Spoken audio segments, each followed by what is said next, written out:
The Minnesota Twins are on the air.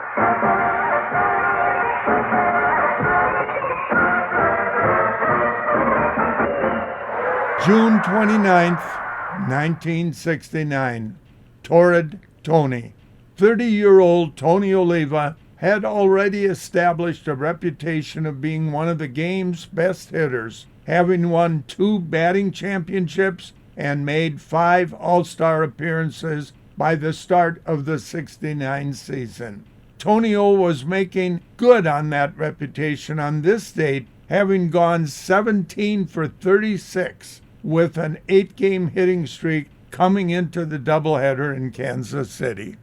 In Game 1 of the doubleheader, Tony finished the game 3 for 4 with singles in his final 3 at-bats, which proved to be an appetizer for what was to come in Game 2. In his first at-bat in the nightcap, Tony seemed to toy with Royals rookie pitcher Jim Rooker. Tony Oliva, who swatted out 3 hits in the first game, 3 for 4. Tony is now batting .310. He has a 9-game hitting streak.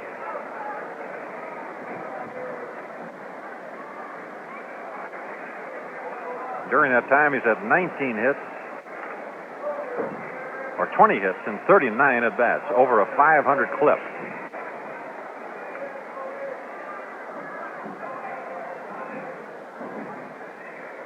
I wouldn't say Tony's had too many cheapies in that stretch either, Halsey. Oh, no, he's had 3 line shots caught.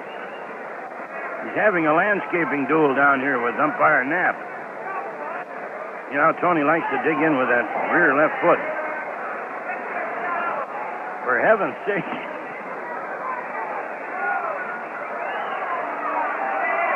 Now he's got some of the dirt caught in his spike. This is a long time at bat for Tony.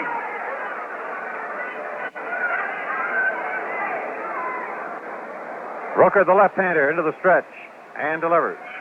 And a bunt down the third baseline. Here comes Foy. Bare hands the ball. Throws to first. It's too late. And the Twins have 2 on. A bunt single for Tony down the third baseline. So he now has hit in 10 games in a row.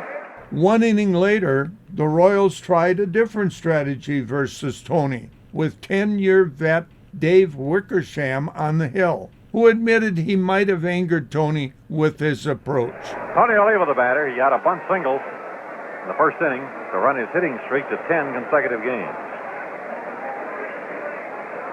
Connors on third, Tovar on second, nobody out, and 3 runs in for the Twins, who lead 4-2. Wickersham delivers.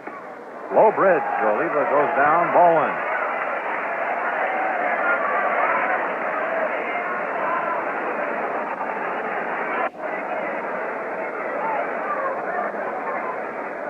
Tony dropped a perfect bunt down the third baseline in the first inning, beat it out. And there's still more warm-up action in the Royal bullpen. Left-hander Tom Bergmeyer. Winded by Wickersham, and the pitch. Swing has a high drive into right field. It's gone way back there. A long home run for Oliva. It went over the wall up on the hill. What a clout. They have a wall in back of the bleachers. Over the outside fence, man. That's only been done about 10 or 12 times in the history of this park. Holy cow, did he cowtail that.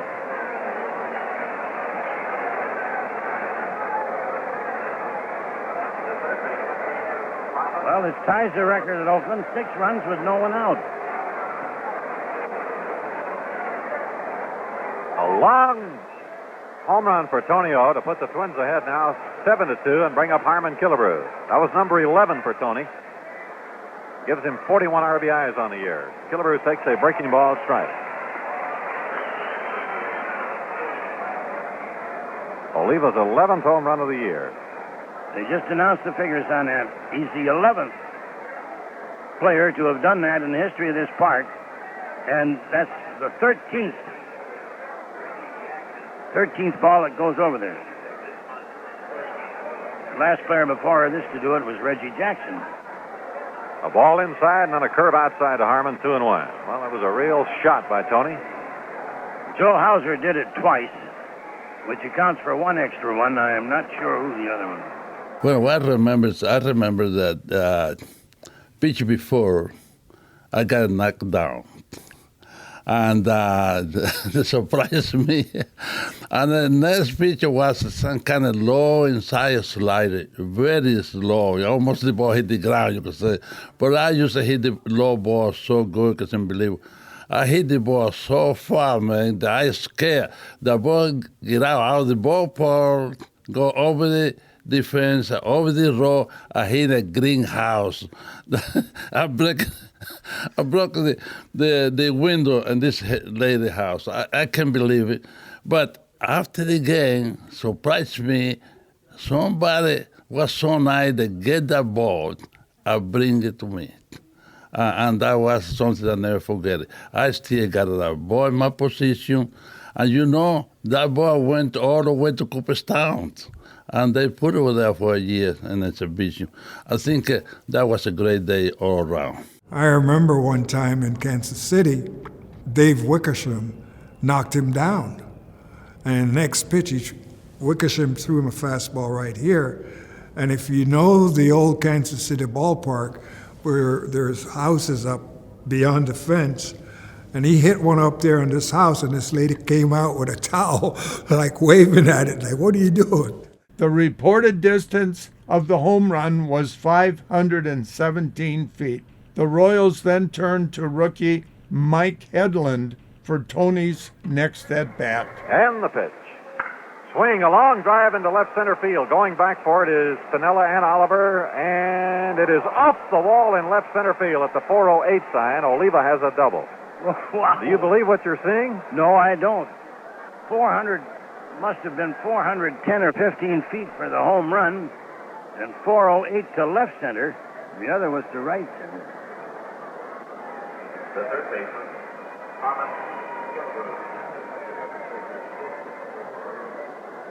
What an exhibition Tony's giving.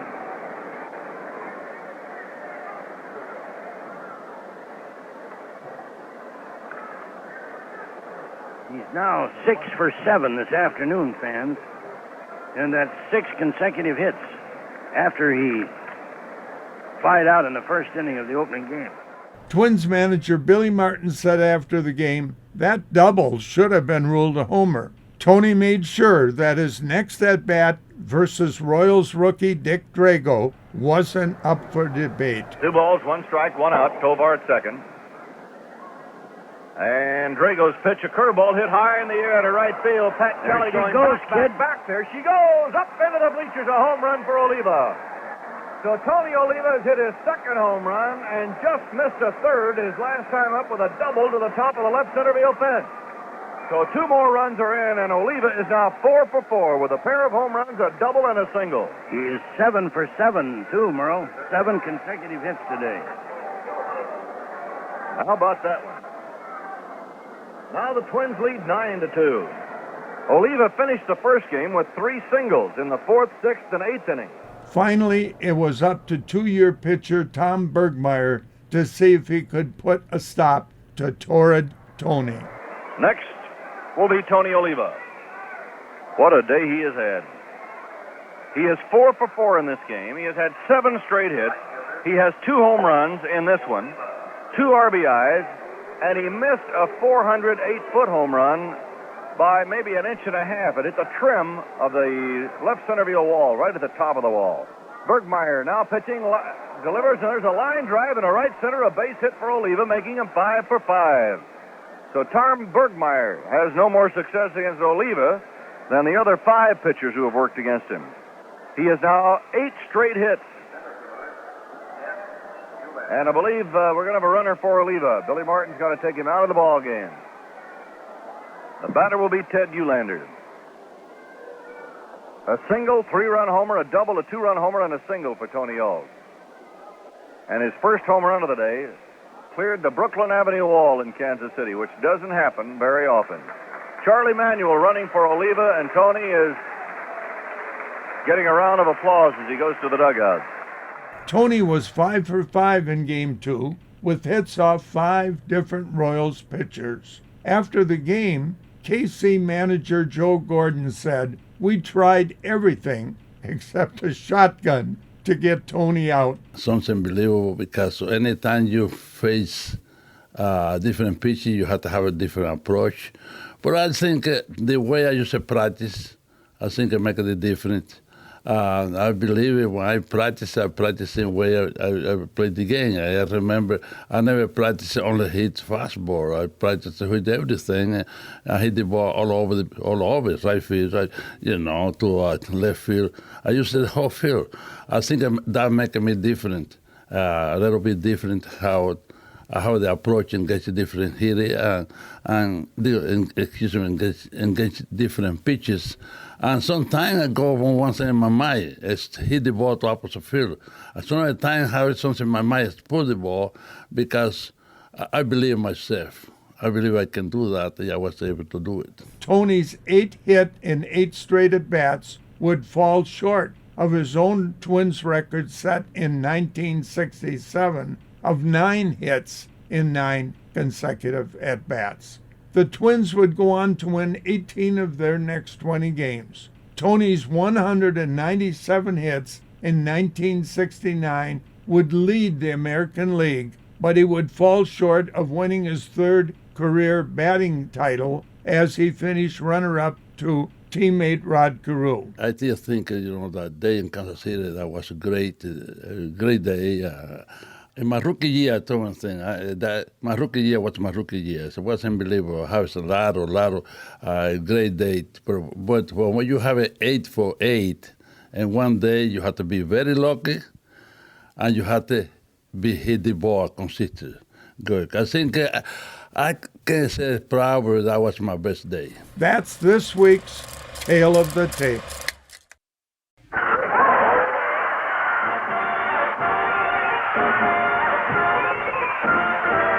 Minnesota Twins baseball is on the air.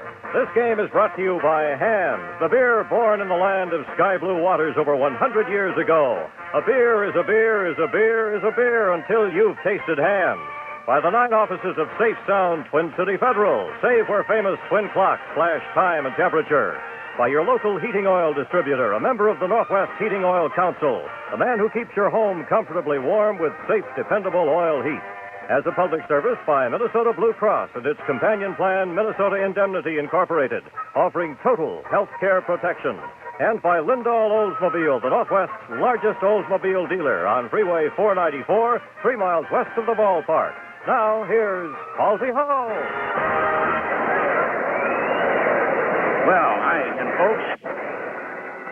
You all going to be back with us? Be nice to have you. For the second game of this doubleheader, Kansas City won the first 7-2 and is now 5-0 against the Twins here at Municipal Stadium. Of course, Twins are 2-0 at the Met. They're anxious to get a crack at these guys on their own grounds, too. They've watered off the infield and, they're still sprinkling the grass a little bit. It dries off quickly in its 88-degree weather, and the sun is still shining brightly, and we'll have the starting lineups for you in just a minute.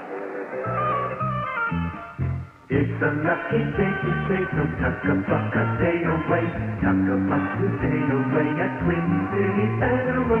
There's a feeling can't be beat, having money is so neat, tuck-a-buck a day away at Twin City Federal. Put money in when you want to, take it out when you need to. That's the beauty of the regular, easy-to-use 100% passbook.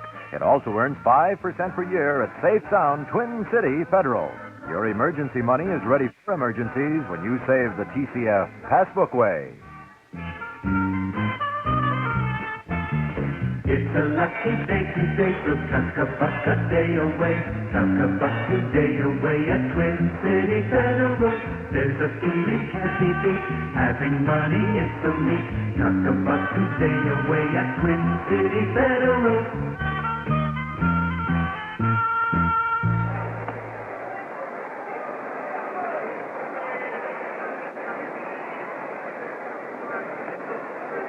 Both lineups, batting order is a little different.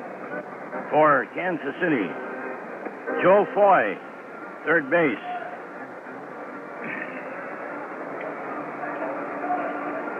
Pat Kelly, right field. Lou Pinella, left field.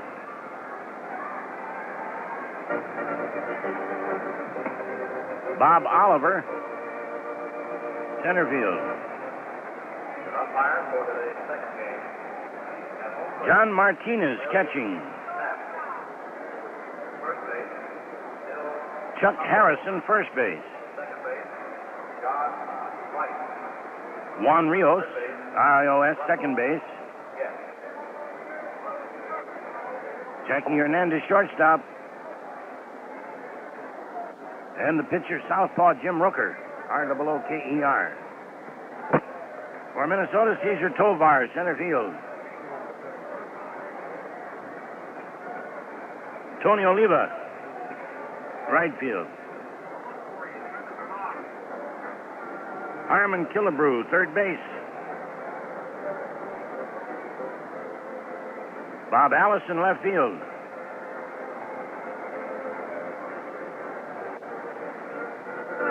Rich Reese, first base.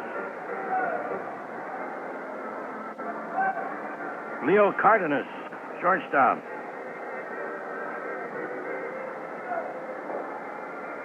George Mitterwald catching, batting seventh. Frank Quillisi, second base.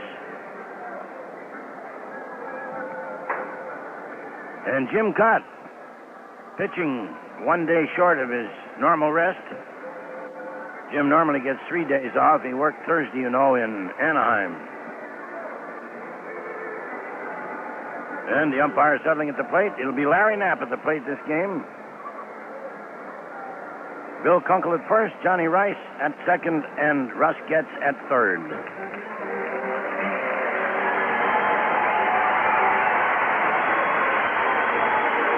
There go the homeboys and the town favorites. Vern Morgan scampering to first base, Johnny Gorel to the third base coaching box.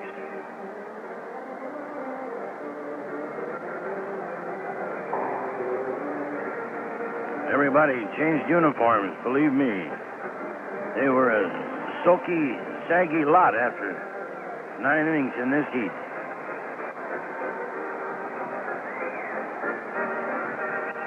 Rooker comes in 3/4 overhand. Normally built guy, and his record, this is his 11th game. He has started 4.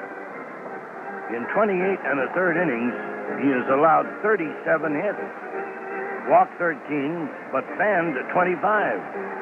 His earned run average is 6.43. And he has 4 defeats.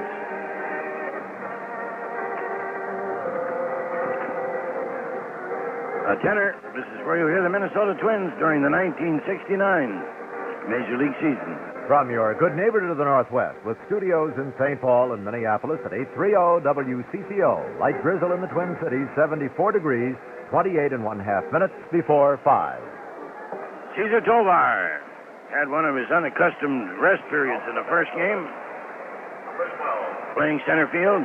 Normally, of course, Killebrew might play first and Rennick might play third, but they don't want to risk using Rick too much after his mild heat seizure yesterday. He did pinch hit in the first game.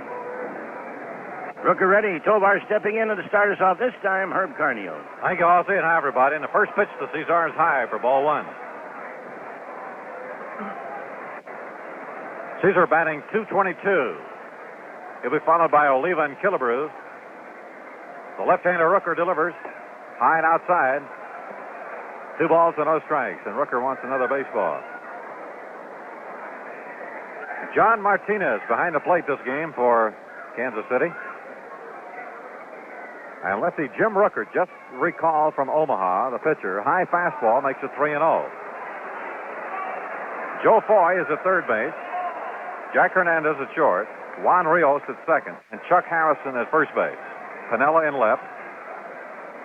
Oliver in center. Kelly in right. Rooker delivers. Strike call, a fastball over, 3-1.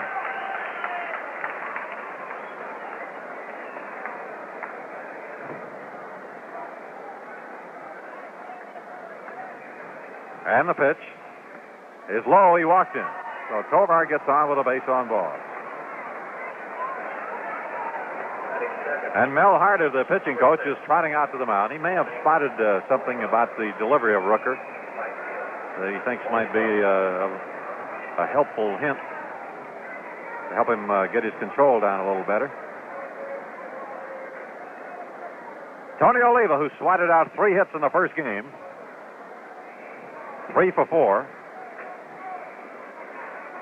Tony is now batting .310. He has a 9-game hitting streak.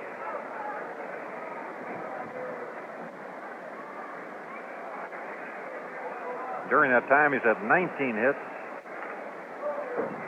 or 20 hits in 39 at-bats, over a 500 clip.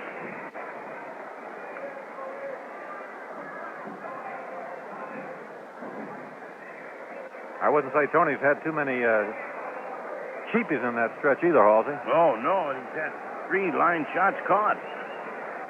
He's having a landscaping duel down here with umpire Knapp. You know, Tony likes to dig in with that rear left foot. For heaven's sake.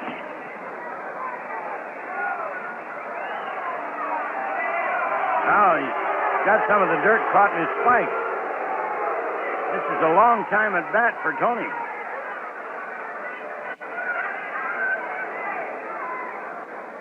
Rooker, the left-hander, into the stretch and delivers.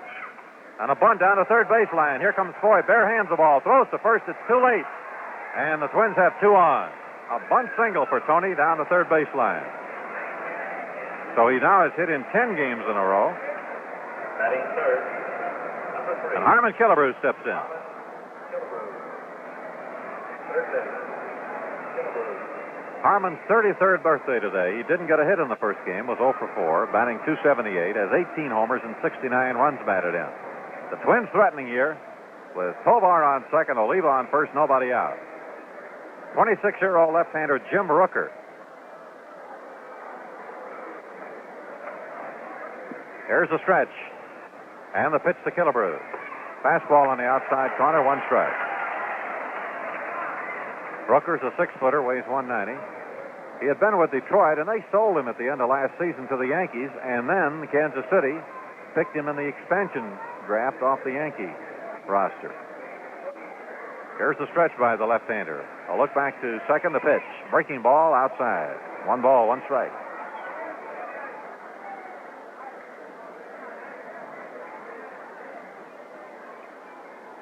Rooker had a sore arm the first part of the season. And the pitch. And it's outside. 2 balls, 1 strike. This is actually the second time he's been up with the Royals this year. He has failed to win a game. He's lost 4.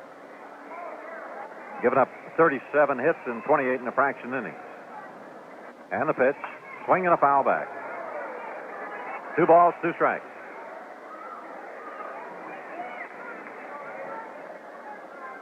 He has a good strikeout ratio. He has struck out 25 in 28 and a third innings, walked 14. All even on the count now to Harmon Killebrew, 2 balls and 2 strikes. Tovar leading at second, Oliva at first, nobody out. No score, just underway in the second game. Here's the pitch, very high, and it goes to the backstop. Tovar's going to third, and Oliva to second on a wild pitch by Rooker. And the count is 3-2 now to Killebrew.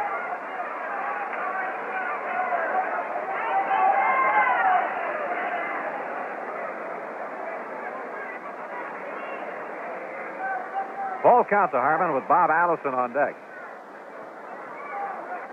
Both Billy Martin and Joe Gordon, the Kansas City manager, have made a few changes in the batting order for this game. They have the infield shift on for Harmon. The infield is back with the exception of the first baseman, Chuck Harrison. And there's a high curveball. He walked him. So they are loaded up with nobody out, and Bob Allison will be the batter.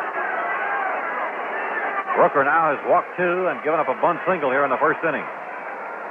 Bob Allison, who appeared as a pinch hitter in the first game, was called out on strikes. Left field,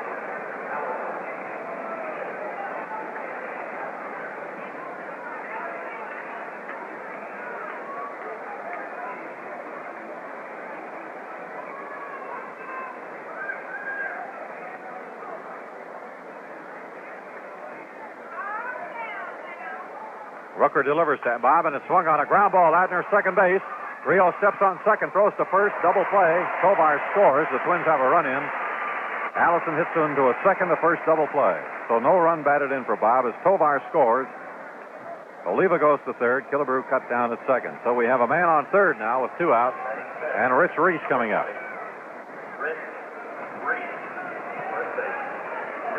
Rich hit the ball sharply in the first game, although he went 0 for 4.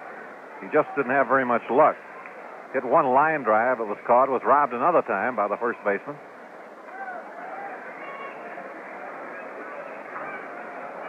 Batting .308 for the year, and the first pitch is inside a ball. Twins leading now 1-0 in the top of the first inning. Oliva on third, 2 men out. Let's see, Jim Rooker delivers, and it's the fastball inside. Ball 2.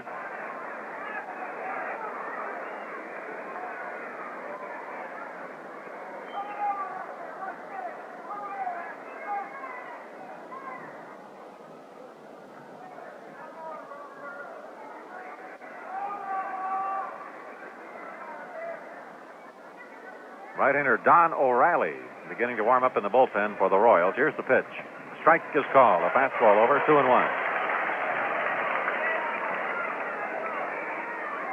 1-0. The Twins leading in the first inning of the second game here at Municipal Stadium. Lots of sunshine and pretty breezy, too. A strong wind towards left. A ground ball hit out towards second. Rio stabs it. Goes to Harrison. Out. And the Stavs retired. The Twins pick up 1 run from 1 hit. There were no errors and 1 left. And the score after half inning is the Twins 1, Kansas City coming up. So here's something you should know about. It's called hot power. Know what it is? Ever hear the expression before? Well, if you don't know, give a guess. Hot power. It has to do with heating your house. Yes, sir, hot power. That's the reason, you know, that modern oil heat gives you a lot more for your money than any other fuel. And it's mainly because of what we call hot power. Now, for example, take the matter of heating water. In just an hour, modern oil will give you 3 times as much hot water as you can get with gas, 5 times as much as from electricity. And this is with the same size tank. It's all because of hot power. The reason an oil-heated house is much more comfortable than houses heated by less powerful fuels. Funny thing is, you never find hot power on the oil bill. You're never billed extra for it. You're not billed for safety either.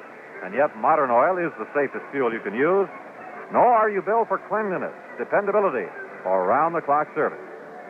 If you've got modern oil heat, you have the biggest heating bargain in town.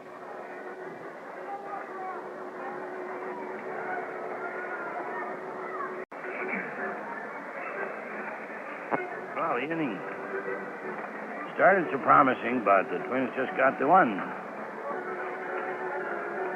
Rooker having trouble with his control. Now Jim Cott throwing his warm-up pitches. He'll face the lineup of the regulars, only Pat Kelly, bats left-handed. Chuck Harrison, the first baseman, played in the opening series against the Twins and played against them in Florida, both at Orlando and at Fort Myers, where the Royals trained. But Peoria has beaten him out most of the time for first base. And, of course, Oliver also plays it. He's right-handed. Number 1, Joe Foy.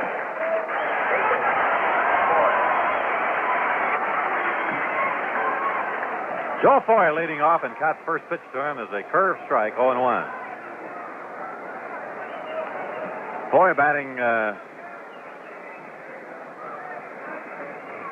.254 for the year. He was 3 for 5 in the first game.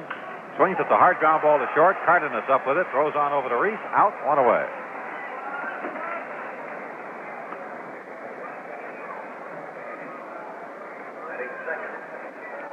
Now the right fielder, Pat Kelly. 1 for 3 in the first game. His average for the year is .286. He's hit in 20 out of the last 23 games in which he's played. Left-handed batting Pat Kelly. Very slightly closed stance. He's crowding the plate just a little. Cott delivers to him a fastball inside, ball 1. Jim Cott coming back, that's all he told you, after 2 days rest. He pitched 6 innings in Anaheim on Thursday. Was not involved in the decision. The Twins rallied to win, and Al Worthington got the win 7-4. Pitch is high, a ball. 2-0 to Kelly. In that game at Anaheim, Cott gave up 4 runs in 6 innings. 1 was unearned. Twins won the game 7-4. Here's the pitch. Low ball, 3-0. Just a week ago, of course, Cott started the first game at Oakland, then came back to relieve in the second game. Here's the pitch. Strike is called on the inside corner, 3-1. Twins are leading here 1-0 in the last of the first inning. Kansas City won the first game by a score of 7-2. So the Twins are still looking for their first win this year in Municipal Stadium. Time had been called. Cott delivered the pitch. There was no pitch.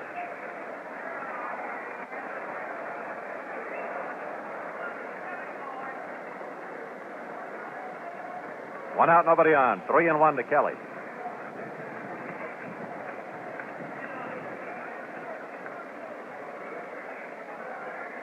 And the pitch. Strike call, 3-2.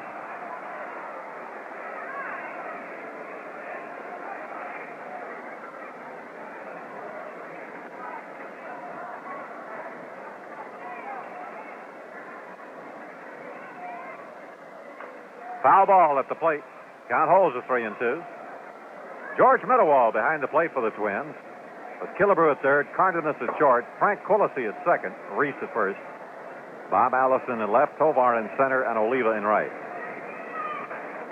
Harry Dunlop coaching at first for the Royals. JoJo White at third. Cott into the windup, and here's the 3-2 pitch to Kelly. Inside and high, he walked it.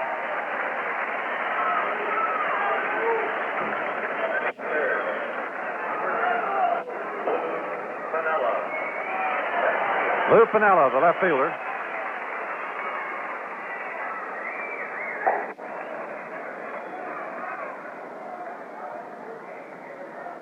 One for 4 in the first game. He's batting .261 on the year.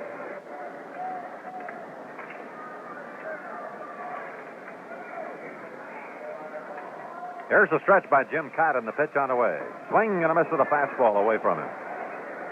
The Reds have battled back to tie the Giants. The Giants had a 6-2 lead. It's now going into the 10th inning, 6-6. Gaylord Perry had started that game, but was relieved in the 6th by Frank Lindsay. Cubs beat the Cardinals 3-1 in the first game and lead the second 4-1 at the end of 4. Ernie Banks is at a 3-run homer in that second game. The runner's going, a swing and a miss. Meadowall's throw is wide and he's safe. Kelly steals second. The throw was to the left of second and low. No chance for a tag. Kelly has now stolen his 23rd base. He's tied with Joe Foy for the team leadership. And as a team this year, the Royals have been doing a lot of running. They've stolen 71 bases. 46 of those by Kelly and Foy. Count to Piniella now, 0-2, the right-handed batter.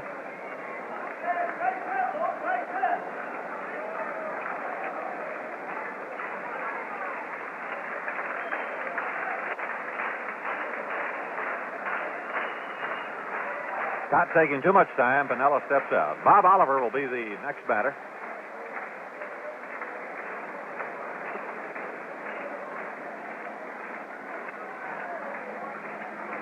Braves have taken the lead over Houston at the Astrodome, 4-3 going into the 9th inning. Cott goes to the stretch and turns, does not throw to second.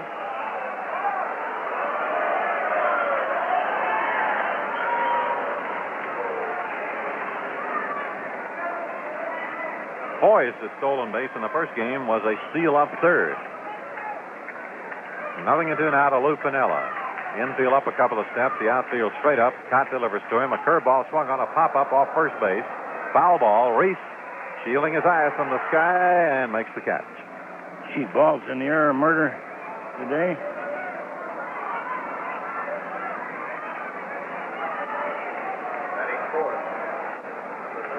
That'll bring up Bob Oliver, the center fielder. He had 3 hits out of 5 at-bats in the first game, and including a long homer over the center field fence, his 8th home run of the year. He's batting .251, 8 homers, 21 RBIs.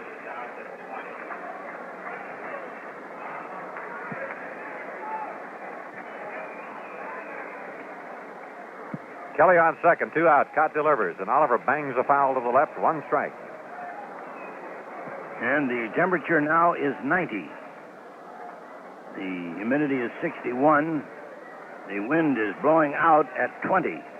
Blowing from the south. Well, that may help us get to Chicago, Herb.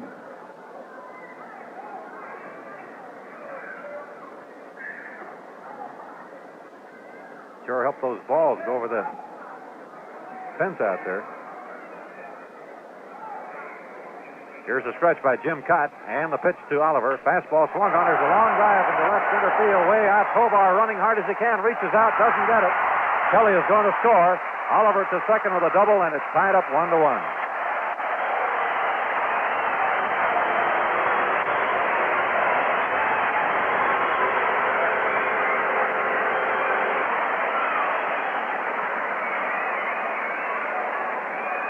Big Bob Oliver ripping Cott's fastball to deep left center. Between Allison and Tovar for the double, tying the game at 1-1. Oliver's 22nd run batted in, and it brings up Johnny Martinez, the catcher. Right-handed batter. He's 2 for 7 since joining the Royals. 1 home run. Takes low and inside, ball 1. Martinez, who caught his first major league game yesterday and hit a home run, had been attending Sacramento State College the first part of the baseball season before joining the Royals. Joe Gordon said yesterday after the game that looks like Martinez is here to stay. He caught a good game and hit the ball well. Here's the pitch. A sinker swung on and grounded foul outside of first. 1 ball and 1 strike. Martinez has only been in organized ball for 3 years, including this year. He was acquired by the Royals out of the Houston organization in a trade for a minor league player last winter. Martinez, just 20 years old, from Redding, California. Stretched by Jim Cott, and the left-hander's pitch. Breaking ball in for a strike. 1-2 now. Jim Cott in his 19th game, his 18th start for the Twins. He's won 7 and lost 6. ERA is 2.69 for 127 and a fraction innings. Jim has 6 complete games. Here's a line drive into left center, a base hit for Martinez. Oliver's going to score, and Kansas City takes a 2-1 lead.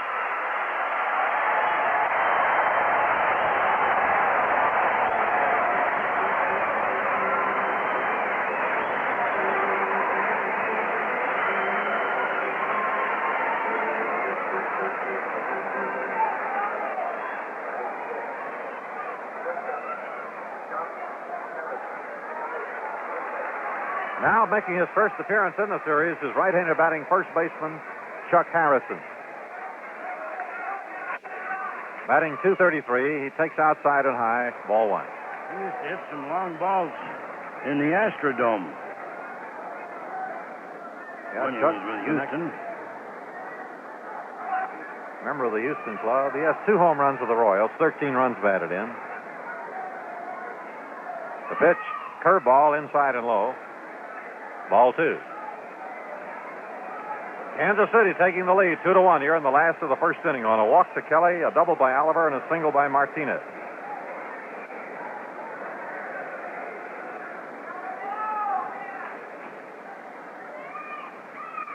The curve is low, and it's ball 3.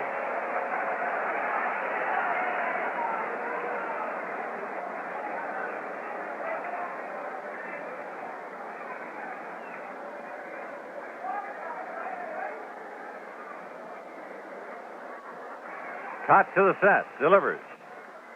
Fastball strike on the outside corner, 3-1.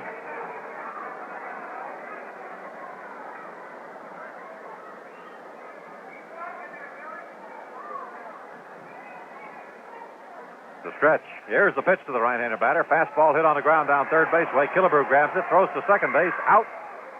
Martinez forced out, third to second, and the side is retired. 2 runs, 2 hits. There were no Twins errors, 1 left. 1 inning, Kansas City 2 and Minnesota 1. I've got a few thoughts for beer drinkers who don't drink ham. If you're like I am, you're not quite satisfied with one glass of beer. Beer is something to be enjoyed, and you like to open a second bottle or can and take your own sweet time polishing it off. Well, if Hamm's isn't your brand, buy yourself a six-pack and try something for me. Take the time to drink more than one glass. I think you'll find that the second glass drinks down just as good as the first. And there's a reason for that. You see, the flavor in Hamm's runs deep. Hamm's has the finest brewing water in the world, but the flavor is never watered down. That's the way it's been for over 100 years. Ever since Theodore Hamm brewed his first barrel of beer, and the flavor ran deep. And that's why today, Hamm's is the biggest brewery in the Northlands. Hamm's. A beer is a beer is a beer until you've tasted Hamm's.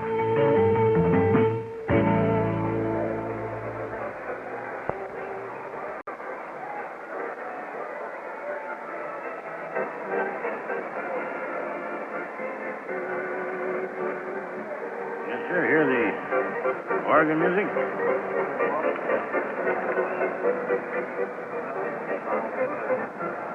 The hottest towns. I know Howie Fox was telling about a game 113 in Washington. Rocky Bridges, who's now an Angel coach, trying to stretch a double to a triple, slid in head first, swallowed his tobacco, and they had to carry him off, and 3 or 4 other players, without going through that much trouble, were overcome. Ball players generally say that Washington, Kansas City, and New Orleans and St. Louis can be the hottest. Of course, Houston does pretty well, too.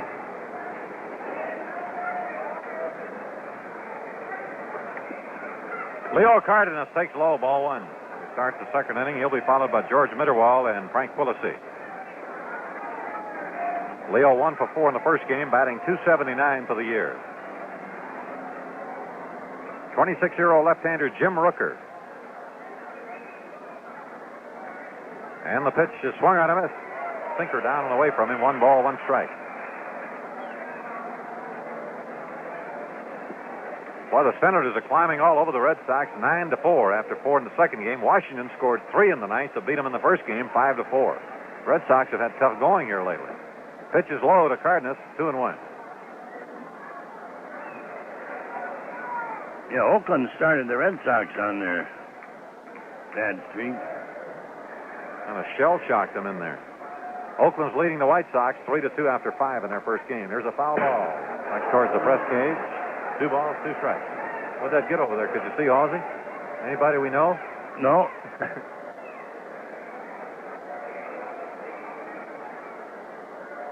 2-2 to Leo.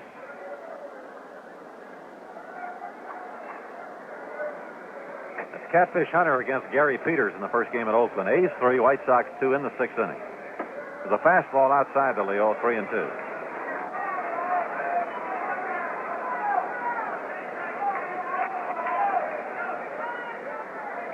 Jim Rooker started his career as an outfielder. He didn't do any pitching the first 4 or 5 years that he was in organized baseball. Now the payoff to Cardenas, fastball outside, and he walked in. He's given up his 3rd walk. Probably a pretty good hitter then, Herb, huh? I will have to watch him when he comes up to the plate.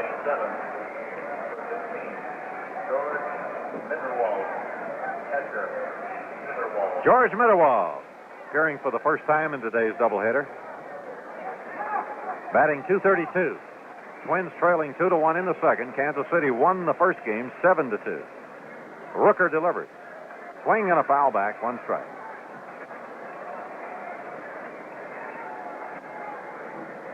Angels are leading Seattle 3-0 after 4 in Anaheim. That's the only single game in the American League today. Andy Messersmith for California, Johnny Gelnar for Seattle. Harrison holding with Cardenas. Here's the pitch. Mitterwald takes a high fastball, and it's 1-1.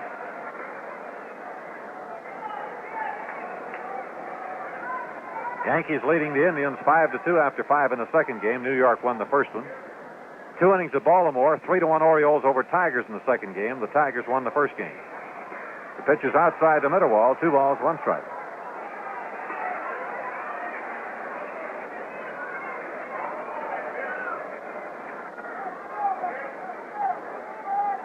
Infield a double play position. The outfield swung towards left. Nobody out. Cardenas takes a big lead over there. And the pitch outside of ball. So the count goes to 3-1 to Mitterwald.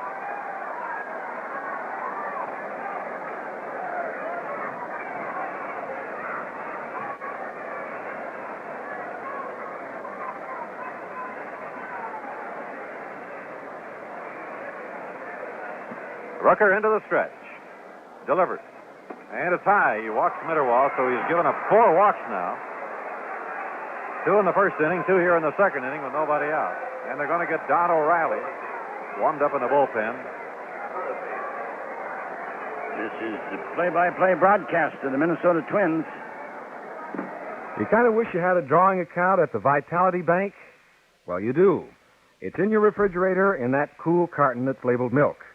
Fresh as a Dairy Maid and delicious as a kiss. And it's brimming with the vitality that you get from milk's unique combination of protein, minerals, vitamins, and energy.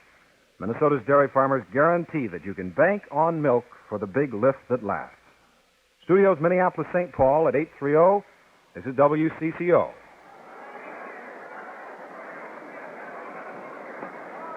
One ball to Frank Quillisi, and the next pitch is outside for ball 2.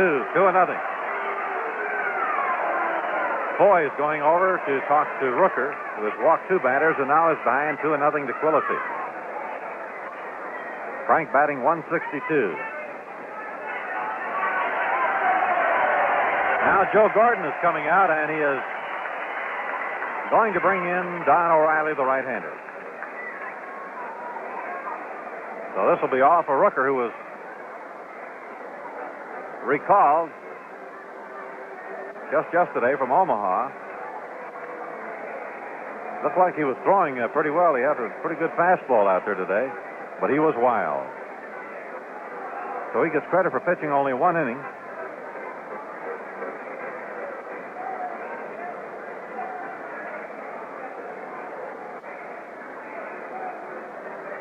O'Reilly, who worked in relief on Friday night, now coming on.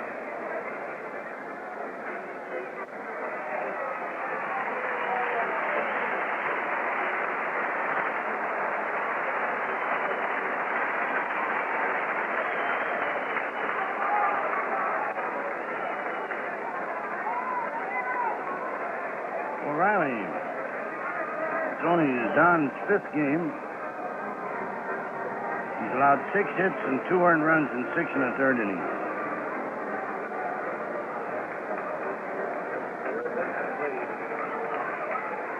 Where's number 23? Same as Dave Boswell. Number 23, Don O'Reilly. Fly out of here right as soon as possible after the doubleheader. Chicago tomorrow night, Tuesday night, 7:30 games. And Wednesday night, we play the White Sox in Milwaukee. Then the road trip ends Thursday afternoon at 1:30, and will the boys be glad of that?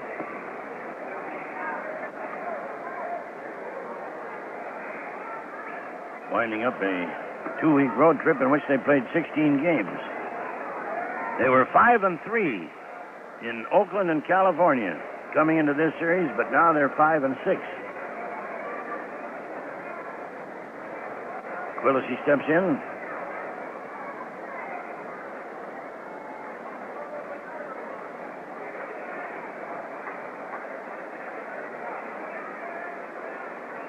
And Dave Wickersham goes to work for the Royals in right field. O'Reilly, a tall right-hander, is about 6'3". Takes a stretch, and the 2-0 pitch to Frank is a strike called on the outside corner. O'Reilly was born in Kansas at Topeka, now makes his home in Kansas City. He's the only local product that they have on the Kansas City club. He was drafted out of the Oakland chain last winter. Here's the pitch. In the dirt, 3-1 now to Frank Quillisi. 5 innings, the Dodgers leading San Diego 2-1. Alan Foster for the Dodgers, Al Santorini for San Diego. The stretch by O'Reilly. A look to second. Here's the pitch. He's swinging a high bouncing ball into left. It got over the head of Joe Foy. Cardenas is going to score. Middlewall goes to third. The throw there too late. A throw down to second. Safe there, and it's a tie ball game. Quillisi hit a high bouncing ball. Foy leaped for it, couldn't get it. Cardenas scored. Middlewall went to third. And then when they couldn't get Middlewall, they threw down to second. Too late to get Quillisi. It'll be a single for Frank. And he takes second on the play at third. So it's a tie ball game. A run batted in for Quillisi, and Jim Cott steps in.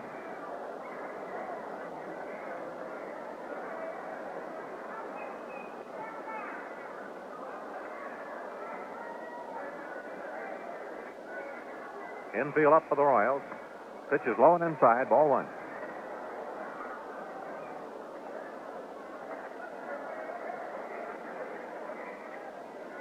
Twins 2 and the Royals 2 in the top of the second.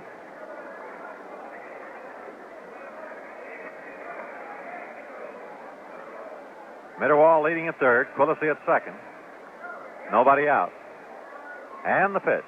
In the dirt. Good stop by Martinez. And the count is 2-0 to Cott.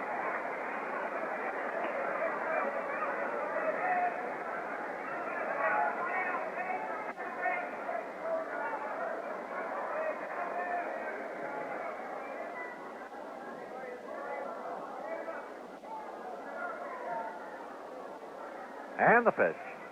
Low and inside. 3-0 now to Jim Cott with Tovar on deck.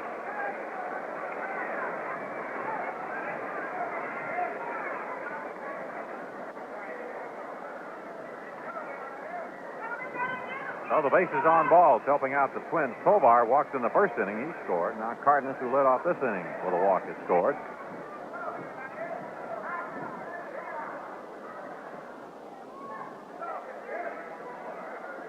O'Reilly sets, delivers, and it's low. He walked in. The third walk of the inning for the Twins.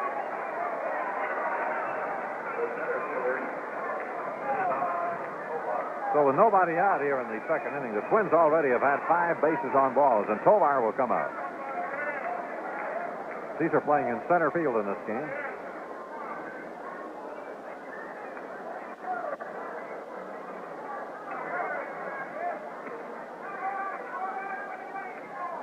So the bases are loaded with nobody out. Kansas City's going to play the infield inside at the corners with the shortstop Hernandez and the second baseman Rios about halfway up. Now time is asked by the pitcher O'Reilly. He wants to talk to Martinez. Mitterwall on third, Quillisi on second, Cott on first.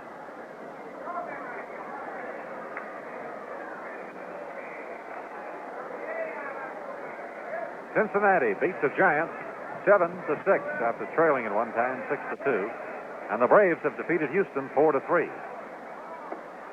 Pitch is high to Tovar, ball one.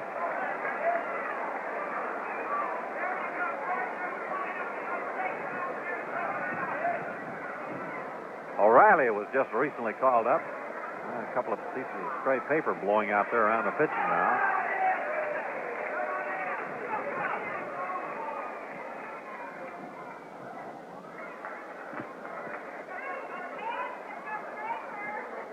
A 20-mile-an-hour southerly breeze, and it probably got a few gusts a good bit higher than that.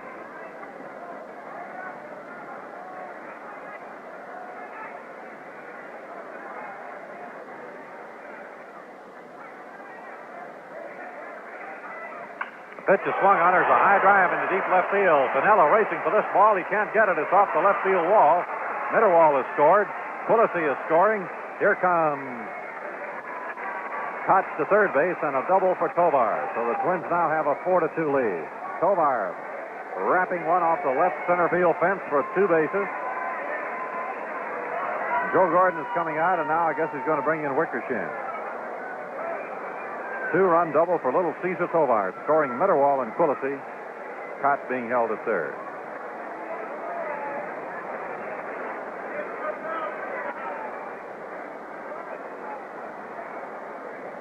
So this is all for O'Reilly, who came in, pitched to 3 batters, gave up 2 hits and a walk.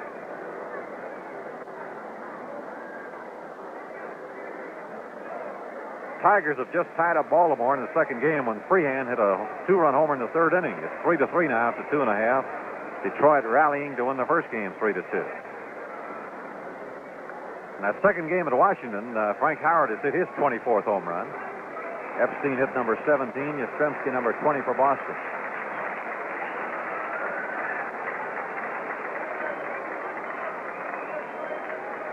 Well, 4 runs in, men on second and third, no one out. This looks like that 10th inning at Oakland.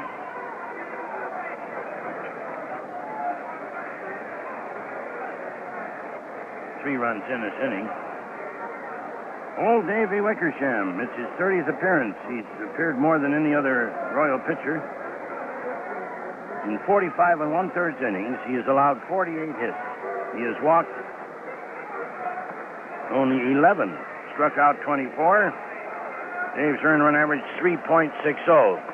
Throws a sinker and change-up and a sliding curve. Comes into right-handers, almost sidearm. Not quite. A loose-jointed fellow. Had some great years in this league. He used to beat the Twins quite frequently. He was with Detroit, wasn't it?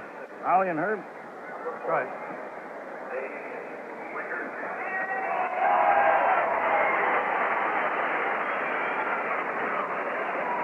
So you'll face Tony Oliva. Right fielder, Tony Oliva. Tony Oliva, the batter. He had a bunt single in the first inning to run his hitting streak to 10 consecutive games. Tigers on third, Tovar on second, nobody out, and 3 runs in for the Twins, who lead 4-2. Wickersham delivers. Low bridge. Oliva goes down, ball 1.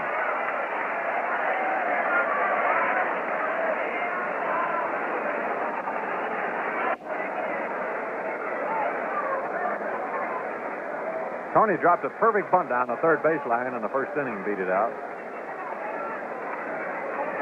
And there's still more warm-up action in the Royal bullpen. Left-hander Tom Bergmeyer. Winded by Wickersham, and the pitch. Swing as a high drive into right field. It's gone. Way back there. A long home run for Oliva. It went over the wall up on the hill. What a slouch. They have a wall in back of the bleachers. Over the outside fence, Ben. That's only been done about 10 or 12 times in the history of this park. Holy cow, did he cowtail that?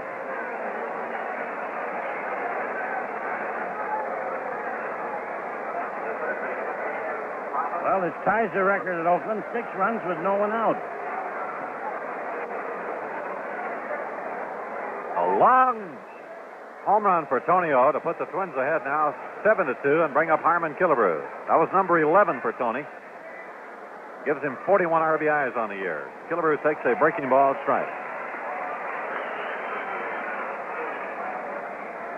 Oliva's 11th home run of the year. They just announced the figures on that. He's the 11th player to have done that in the history of this park. And that's the 13th ball that goes over there. The last player before this to do it was Reggie Jackson. A ball inside and then a curve outside to Harmon, 2-1. Well, that was a real shot by Tony. Joe Hauser did it twice, which accounts for 1 extra one. I am not sure who the other one. There's a towering pop-up to the left side. Let's see who's going to call. Hernandez, the shortstop. And he makes the catch. 1 away.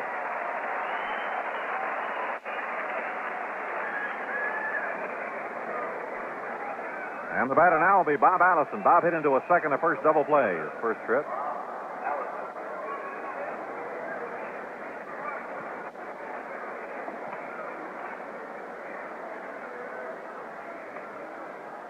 And he takes ball 1 from Wickersham, 1-0. Incidentally, that's the first time I have seen that done, Herb. All those other times just didn't happen to be here. Pitch is outside and low, ball 2. Joe Hauser I say, he did it on consecutive days when he was playing with Kansas City. Curve outside and low. 3-0 now.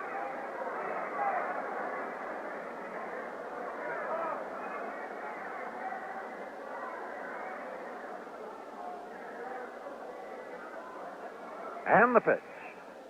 Swing and a foul. Off to the left, 3-1.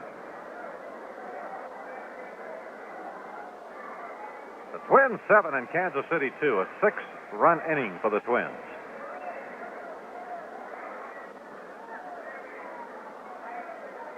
Quite a contrast to the first game, and Joe Gordon, the Royal manager, didn't have to warm anyone up. Wally Bunker went all the way. He's already had 3 pitches in this game and a 4th warming up. The pitch is outside, and Allison walks. The Twins have had a half dozen bases on balls. The ball got away from Martinez. Allison will hold it first. Bergmeyer was warming up early, and now they've gone to right-hander Mike Hedlund. Rich Reese stepping in for the Twins, who have batted around this inning. In the first inning, Reese was out second to first.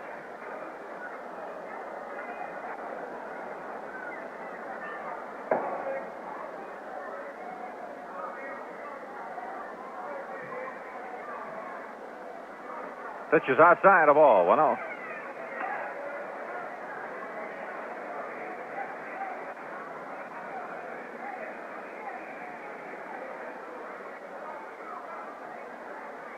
Here's a stretch by Wickersham, and the pitch on the way. Swing and a foul. Down the first base line, 1-1.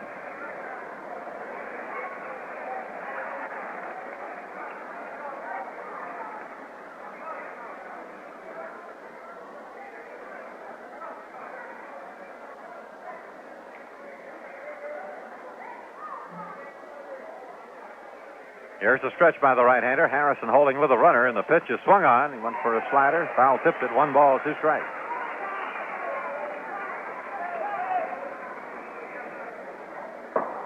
In the first game, the Twins had 11 hits off Wally Bunker. And 10 of those came in the last 6 innings, but they couldn't get more than 2 hits in any one inning. One of those hits was a solo homer by Greg Nettles. 1 ball and 2 strikes here to Reese. The stretch by Wickersham. And the pitch. Outside of ball. 2-2. This information from the WCCO News Bureau. The Weather Bureau has issued a severe thunderstorm watch for portions of southern Minnesota, portions of northern Iowa, and a large portion of Wisconsin. The threat of a few severe thunderstorms with large hail and damaging winds will exist in these areas until 10 p.m. this Sunday evening. The greatest threat of severe thunderstorms is in an area along and 70 miles either side of a line from 70 miles southwest of Minneapolis to 30 miles south-southeast of Green Bay, Wisconsin. Persons in or close to the severe thunderstorm watch area are advised to be on the watch for local weather developments and for later statements and warnings. You'll hear them on WCCO radio. This does include the Minneapolis-St. Paul area. And Leo Cardenas comes up. He walked in the first inning.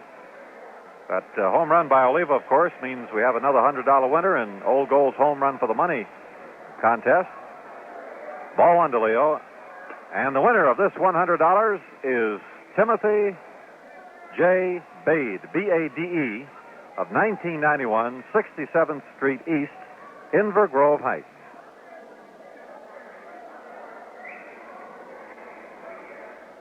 So we've had 2 winners today. Nettles hitting 1 in the first game for the Twins, and Oliva in this game. And the pitch is outside, ball 2.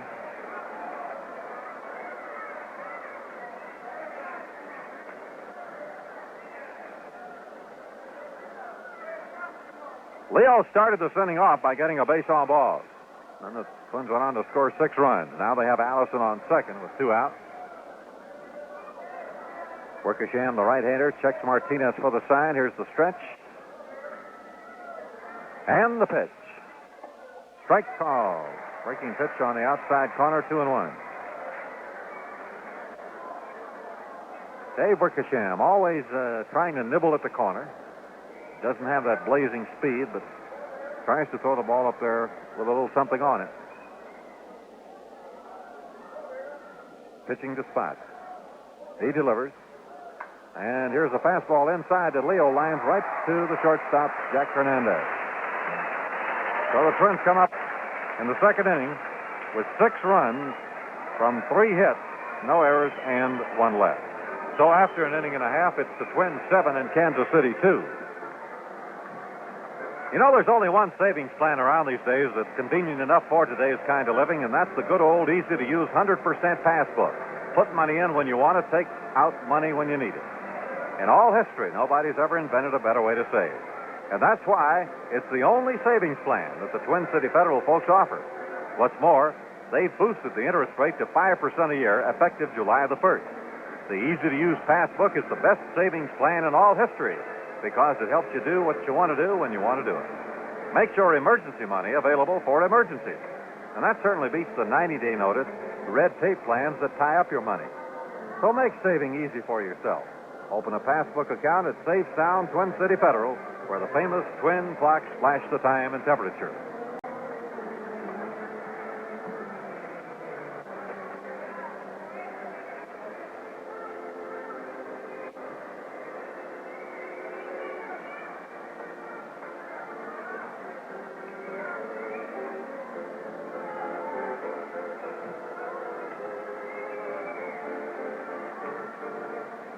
And it's Juan Rios, the lanky Spanish second baseman. As the Twins lead 7-2, this is the last of the second. Right-handed batter hits a high fly ball to center. Tovar coming in a couple of steps, makes the catch, and there's 1 away. Rios is batting .267. Now Jackie Hernandez.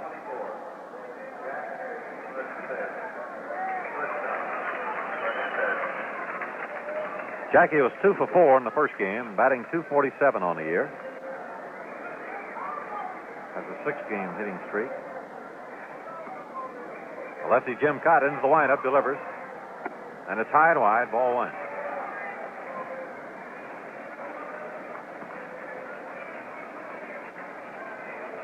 And the pitch. Fastball hit on the ground to the left of Cardenas. Leo comes up with it, throws him out, 2 down. Nice play by Leo. Now we're going to get a pinch hitter. I believe it's Dennis Pepke coming up to bat for Wickersham. They have Mike Kedlin warming up in the bullpen. So we'll have still another pitch in the 3rd inning.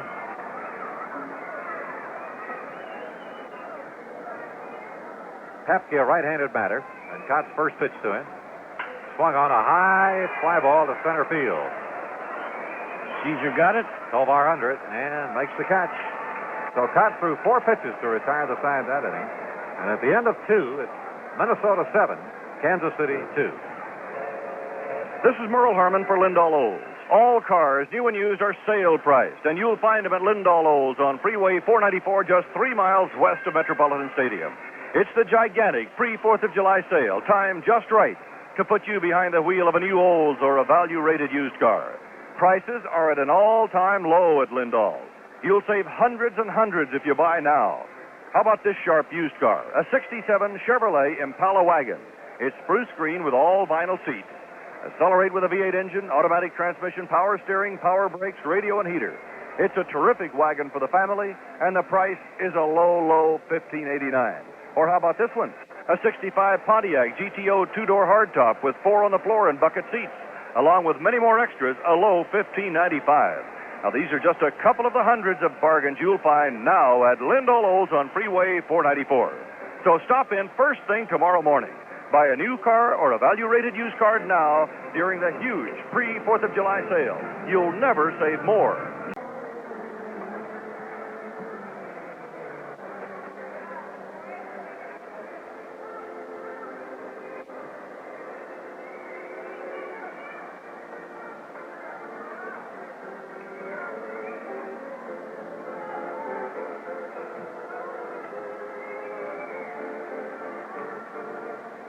And it's Juan Rios, the lanky Spanish second baseman. As the Twins lead 7-2, this is the last of the second. Right-handed batter hits a high fly ball to center. Tovar coming in a couple of steps, makes the catch, and there's one away. Rios is batting .267. Now Jackie Hernandez.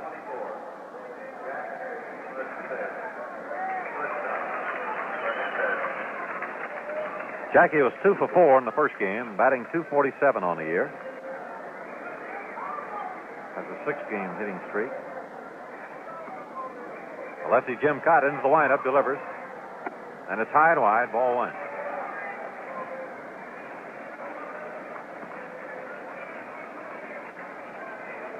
And the pitch. Fastball hit on the ground to the left of Cardenas. Leo comes up with it, throws him out, 2 down. Nice play by Leo. Now we're going to get a pinch hitter. I believe it's Dennis Pepke coming up to bat for Wickersham. They have Mike Kedlin warming up in the bullpen. So we'll have still another pitch in the third inning.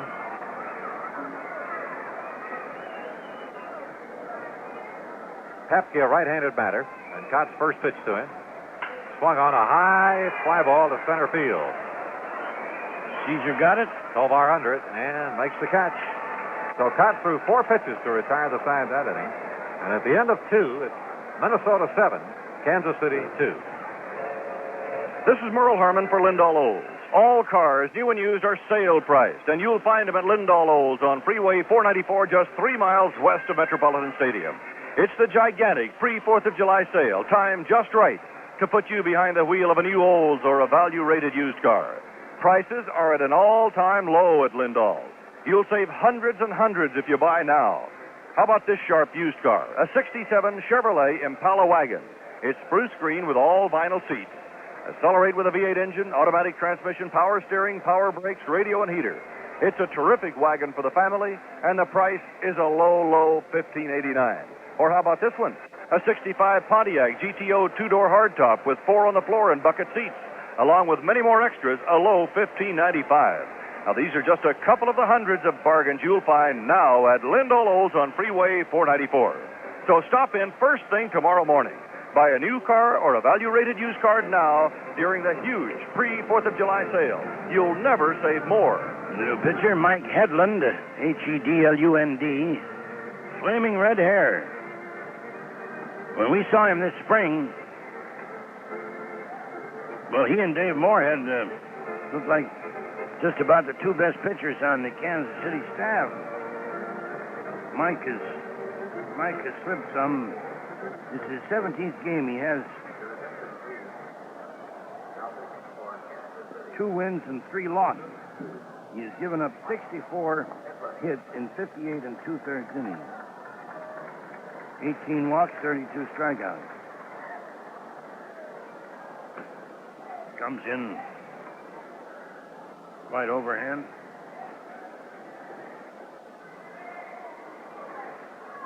Has a deliberate windup. Cocks his arm as he pulls it back. And leading off for the Twins, George Mitterwald. Minnesota leads 7-2 is the first of the third.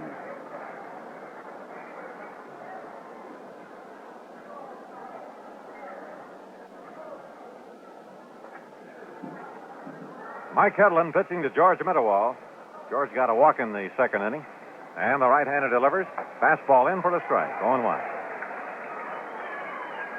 Mitty will be followed by Frank Quillisi and Jim Cott in the top of the third. Twins leading 7-2, the score by which they lost the first game here at Kansas City's Municipal Stadium. Strike on the outside corner. 0-2. Hedlund drafted out of the Cleveland chain.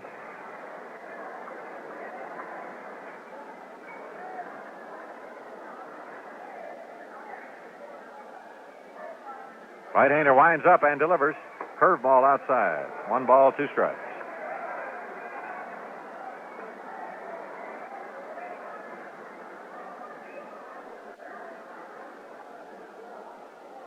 Here's the windup.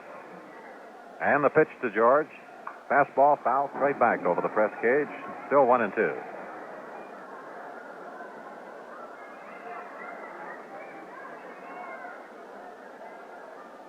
Hedlund is just 22 years old. He's from Dallas, Texas.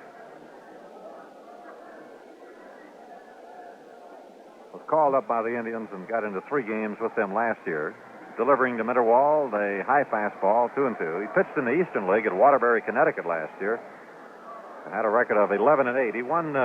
He had 3 one-hitters, and he won each one of them by 1-0. Boy, that's hanging in there tough, isn't it? And the pitch. Outside, a slider, and the count now is 3-2. He topped the Eastern League in strikeouts last year, had 149 in 168 innings.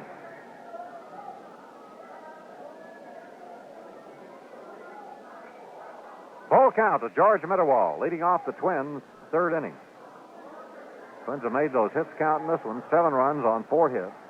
They've had a half dozen bases on balls in the first 2 innings. And the right-hander delivers.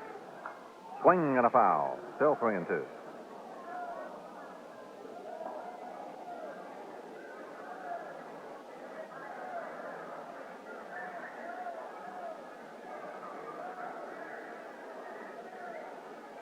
Here's the windup. And again the payoff delivery.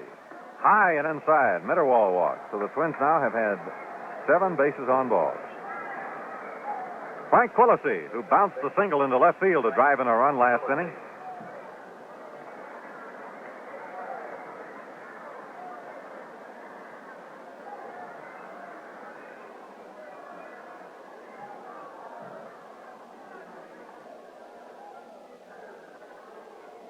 Here's the stretch by Hedlund and the pitch. Strike, a fastball over. 0-1.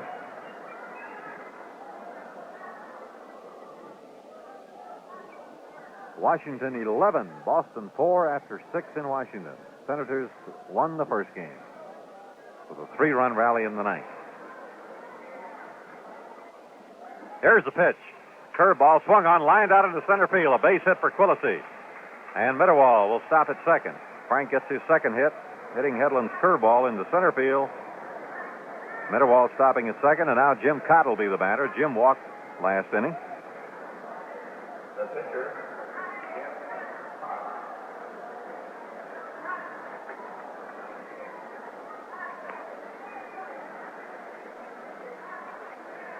Cott up there with nobody out. Cesar Tovar, the on-deck man.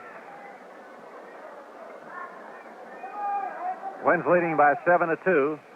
Foy, the third baseman. Harrison, the first baseman, up at the edge of the grass. Cott bunts foul behind the plate. 1 strike.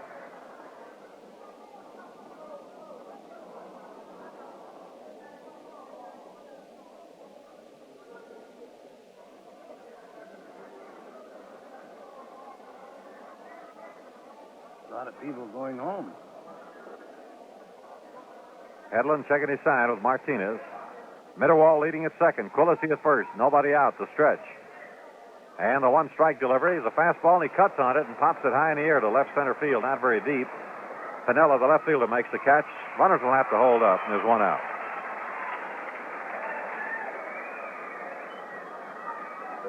Now Tovar, who's had a walk and a double. Scored 2 runs and batted in 2.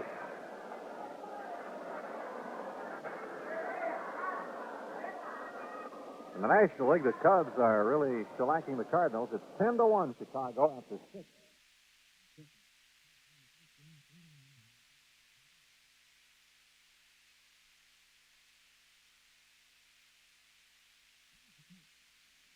That's called. The fastball over, 0-1. Cincinnati scored 3 in the 9th to tie the Giants and then beat them in the 10th inning 7-6 at Cincinnati. Philadelphia has beaten Montreal 5-1, so they swept the Expos. Rookie Lowell Palmer pitched a 3-hit shutout for the Phillies in the first game.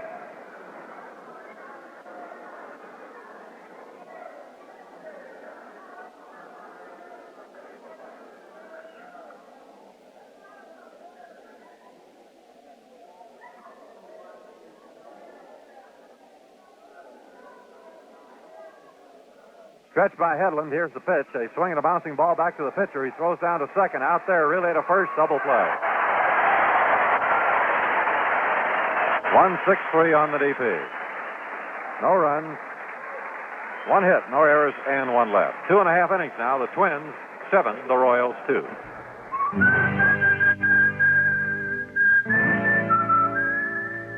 If the beer you're drinking right now tastes more and more like a plain glass of water, give this some thought.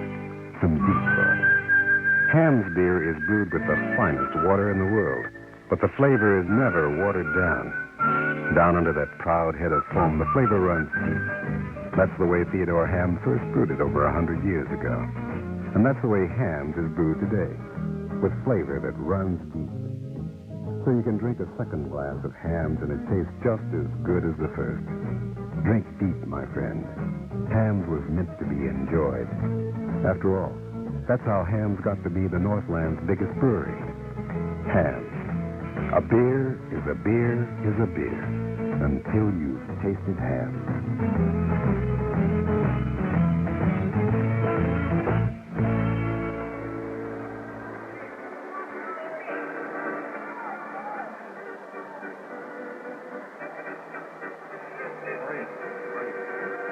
And another 30.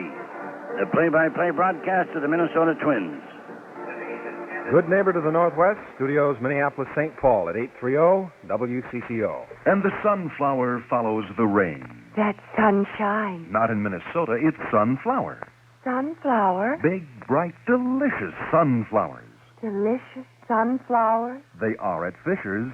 Fisher's sunflowers. Sure, Fisher's sunflower nuts. For rainy days or sunflower ones. Oh. Temperature in the Twin Cities, 73 degrees at 5:32. Joe Foy leading off, and he bunts one foul down the third baseline up in the air, but it's not reachable by George Mitterwald or Harm Killebrew. Foy grounded out short to first in the first inning. Kelly on deck and Pinella to follow.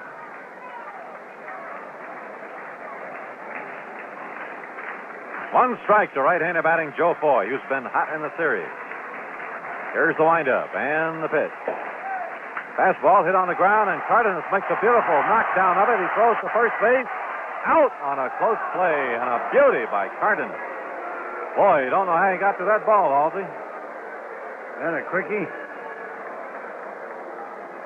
He had to hurry his throw. It was a little high, but they got him on a close play. Pat Kelly, who walked in the first inning.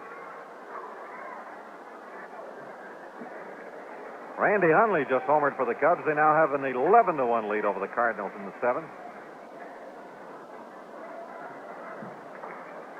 Here's the pitch. Curve strike. Last of the eighth at Oakland. The A's lead the White Sox 3-2, and we may be getting a final on that one.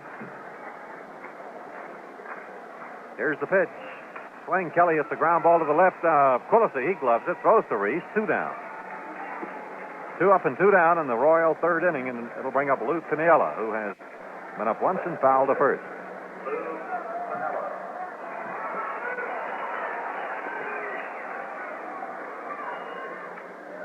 No, I guess that's not the final, or is it? Oakland beat the White Sox 3-2 in the first game. Oakland 3, the White Sox 2. That means Oakland now has a 1.5 game lead over the Twins. Fastball in there to Pinella, 1 strike. Catfish Hunter beat Gary Peters in that game. As a ground ball towards the hole, backhanded by Cardenas. Here's the throw. It is in time. He got him. 2 beauties in there by Cardenas. And so in the last 2 innings, Cott has thrown only 10 pitches total in the last 2 innings to retire 6 batters. 3 innings. Minnesota, 7. Kansas City, 2. Stand by for TCF's History Quiz. Who made this historic statement? Quote, nuts, unquote. The man with a 90-day notice passbook who needed his money in a hurry. He needed Twin City Federal's easy-to-use passbook. Put money in when you want to, take it out when you need to. That sounds like the best savings plan in all history. It is. Your emergency money is ready for emergencies when you save at Twin City Federal, where the famous twin clocks flash time and temperature. The Twin City Federal folks invite you to stop in at any one of their 9 offices and get a lucky uncirculated nickel. It comes to you direct from the Denver Mint, all new, shiny, unused, and uncirculated. It's a lucky nickel for sure. At Twin City Federal's increased interest rate of 5% per year, this nickel represents the money you earn on every dollar you save. The lucky nickel is yours with any transaction at any Twin City Federal office. Make it your lucky day. Stop in and start saving.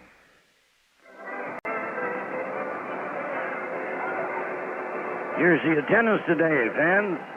It's 16,738. 16738. I thought they'd go 20 today. But you heard the enthusiasm.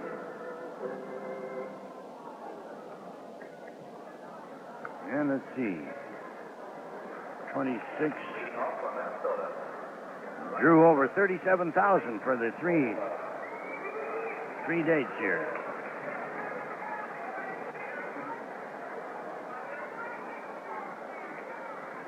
Tony Oliva leading off for the Twins has a bunt single and a home run. The first pitch is low and inside for ball one.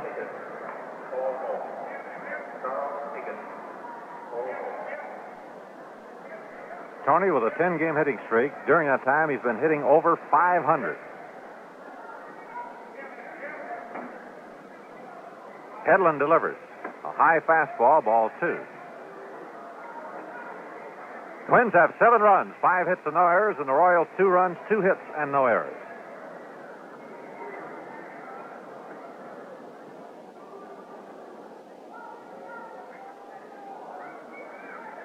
Mike Hedlund, the right-hander, delivers. Outside, ball 3. 3-0. Harmon Killebrew and then Bob Allison due up. Detroit at Baltimore, 3-3 in the 6th inning of the second game. The Tigers won the first one, 3-2. 3 in the 9th inning. Here's a pitch to Oliva, and it's a strike, 3-1. Were the Tigers shut out 2-0 into the 9th in that first game? Yeah. Cuellar had them shut out. How about that? Lolich got the win. He's 10-1 now. And the pitch. Swing, a long drive into left center field. Going back for it is Piniella and Oliver, and it is off the wall in left center field at the 408 sign. Oliva has a double. Wow. Do you believe what you're seeing? No, I don't. 400 must have been 410 or 15 feet for the home run, and 408 to left center. The other was to right center. The third baseman, Thomas Gilbert. What an exhibition Tony's giving.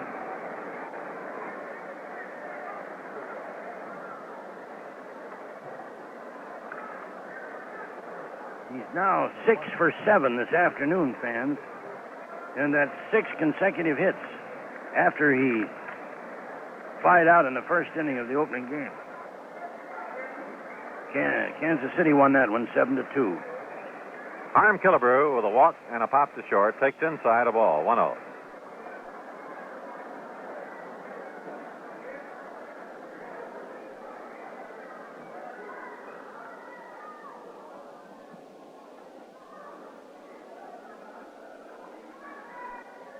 And the pitch is a slider high for a ball. 2-0.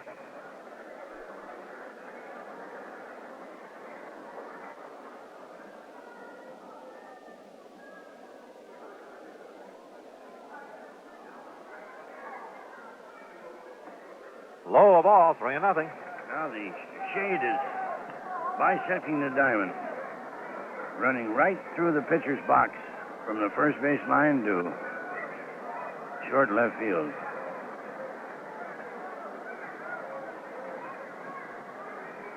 And the pitch.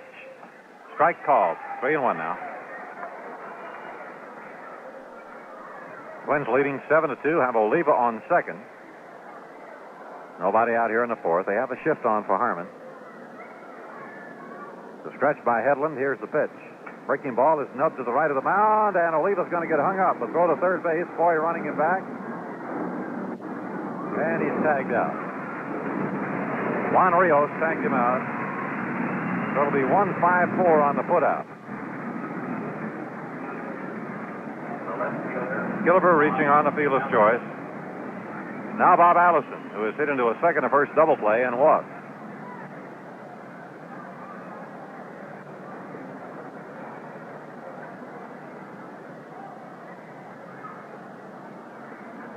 Killebrew hit that ball just to the right of the pitching mound, and Oliva trying to go from third. Easily run down. Headland, Foy to Rios.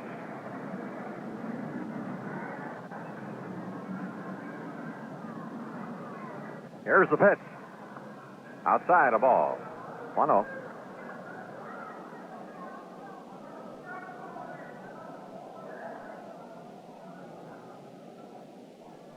Twins scored 6 runs in the second inning to break this game open. And the pitch. Strike on the outside corner at the knees, 1-1. Twins had scored those 6 runs in the second inning before a batter was retired. Kept off by Oliva's long 3-run homer over the outer wall in right. A strike to Bob. He started to swing, checked it, but Larry Knapp called it on him. So it's 1-2.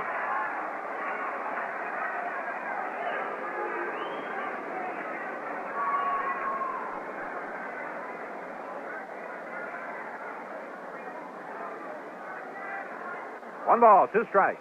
Rich Reese, the on-deck batter.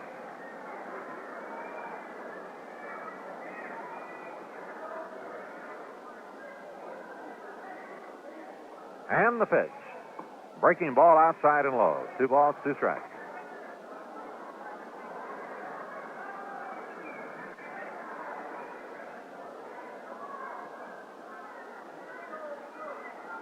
There's the stretch by the right-hander Headland. His look to first, in comes his pitch, and it's swung on, a bouncing ball near second. Rios grabs it, steps on second, throws to first for a double play. And twice Bob has hit into that second to first double play. No runs, 1 hit, no errors, and no one left. 3.5 innings, the Twins 7 and the Royals 2. You know, when you come out to see the Twins in action, you present your ticket at the turnstile, and the ticket taker lets you into Met Stadium with no questions asked.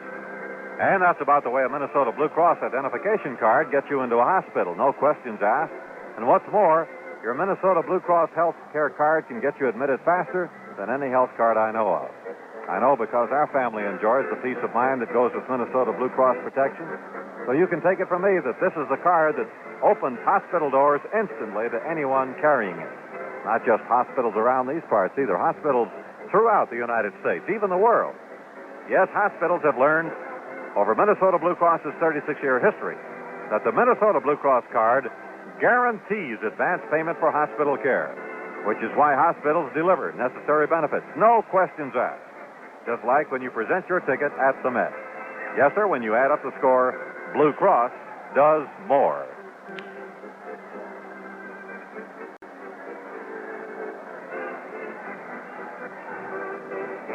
Here's the other twin demon of the Royals, outfielder Bob Oliver. He hit a home run over 420 feet on top of the tool shed. He's dead center. I thought I might be never going to see a ball hit out of this park to right field.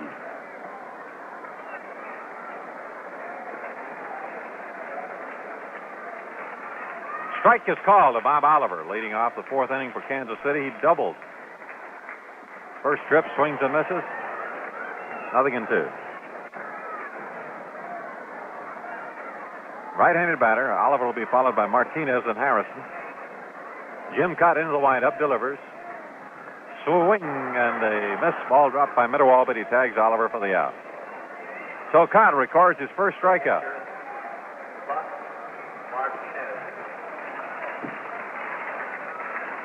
John Martinez, who is nicknamed Buck, got a single in the first inning to drive in a run. He's a right-handed batter.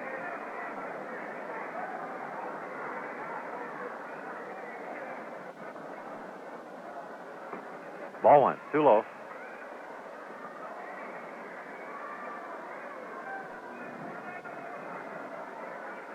Here's the windup by Cott and the pitch. Strike called, a fastball over. 1-1.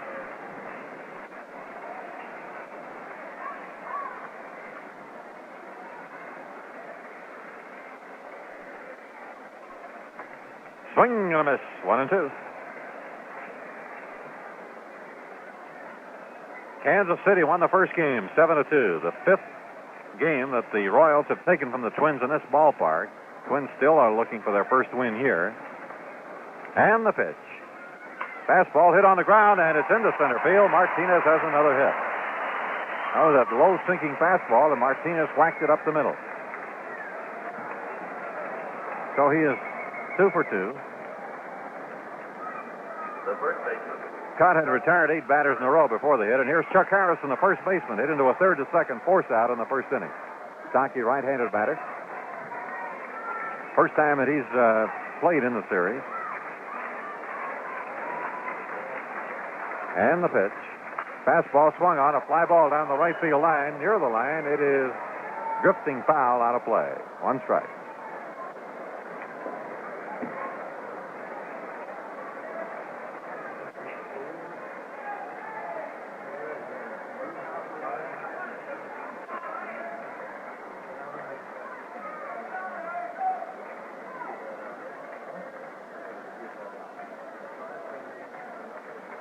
Here's the stretch by Jim Cott and the pitch. Swing and a bounding ball foul to the left. Strike 2.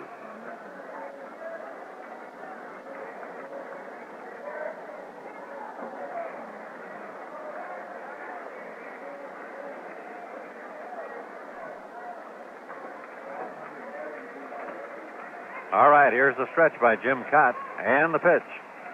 Swinging a little roller down to first base line, it goes foul. So the count is still 2 strikes. Twins leading 7-2 in the last of the 4th inning. Jim Cott coming back with 2 days rest. Had a rough first inning. He gave up a walk, a double to Oliver, and a single to Martinez as the Royals scored twice. And the pitch inside at the knees. 1 ball, 2 strikes. Cott has allowed 3 hits now, walked 1, struck out 1. Jim has won 7 and lost 6. Here's the stretch. And the pitch. Swing and a foul down and back. Still 1 and 2.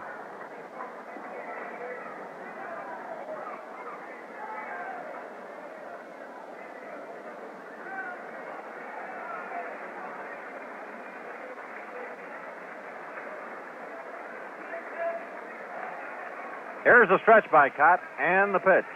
Fastball cut on a pop-up to the right side of the infield. Quillisi trying to shield his eyes and makes the catch. So Harrison pops to second. 2 down for the Royals. And the batter will be Juan Rios, who flied to center in the second inning.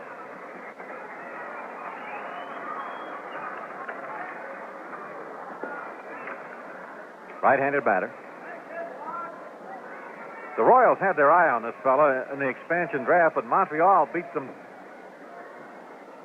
to the draw. And then later on, Montreal decided they could afford to sell Rios, and Kansas City picked him up. He lines 1 into center field, a base hit. Martinez goes to second. He's going on to third, and the throw won't be in time. It's cut off. So Rios lines a single to center, just to the right of center, sending Martinez to third. And the batter will be Jackie Hernandez.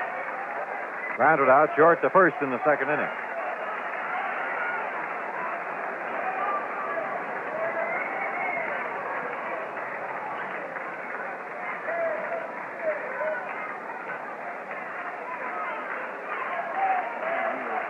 Runners at the corners and 2 out here in the last of the 4th inning. These Royals have had a habit of battling back. And the pitch. Swing and a foul, bounced down behind the plate, 1 strike.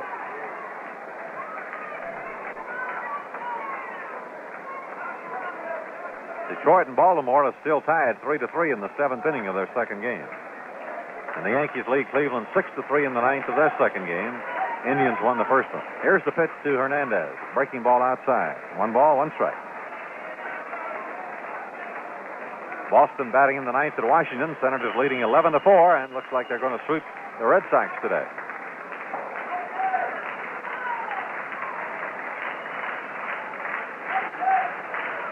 Cott delivers, and Hernandez takes a low curveball.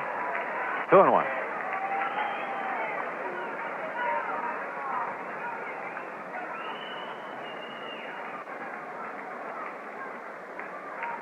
All right, the stretch by Jim Cott and the pitch on the way. Fastball is low, and he's got a 3-1 count on Hernandez. Hedlund, the pitcher's due up next. He's out on deck. But they're getting Tommy Bergmeyer, a left-hander, ready in the bullpen. So if Hernandez should get on, it would be almost a sure thing that Joe Gordon would pinch hit for Hedlund. Martinez on third. Rios on first, 2 outs. The stretch. Here's Cott's pitch. Hernandez takes strike 2, a fastball over, full count.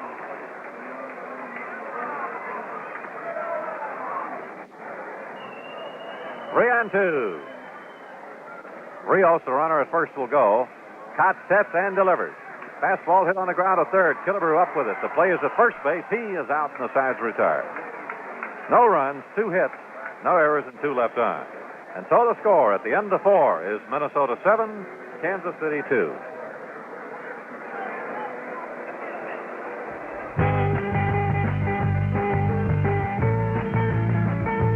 You know, in this day and age, if you find a good product, you stick with it. And I don't think I know anybody more loyal to a product than Ham's drinkers. After all, Ham's is the Northland's biggest brewery. I guess people stick by Ham's because it's always the same. The flavor runs deep, so the second glass of Ham's drinks down just as good as the first. That's the way it was over 100 years ago, when Theodore Ham brewed the flavor deep into his first barrel of Ham's. And that's the way it is today. If you're a loyal Ham's drinker, you know what I'm talking about. If you're not, don't take my word for it. The beer is Ham's. The flavor runs deep. And the next move is up to you. Ham's. A beer is a beer is a beer until you've tasted Ham's.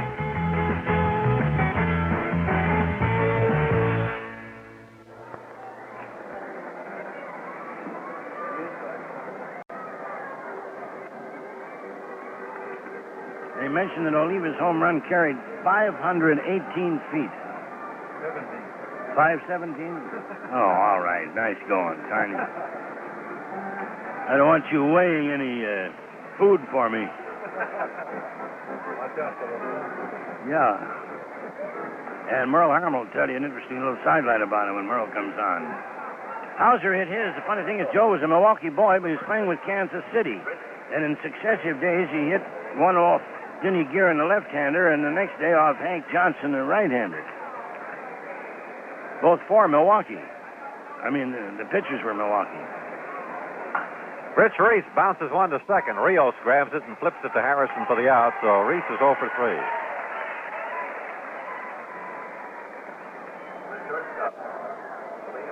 3. Leo Cardenas, who has walked and popped the short.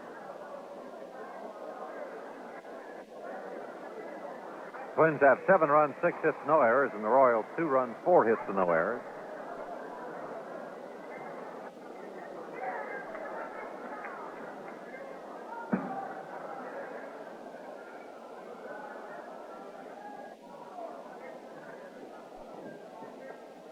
And the pitch is high, ball 1.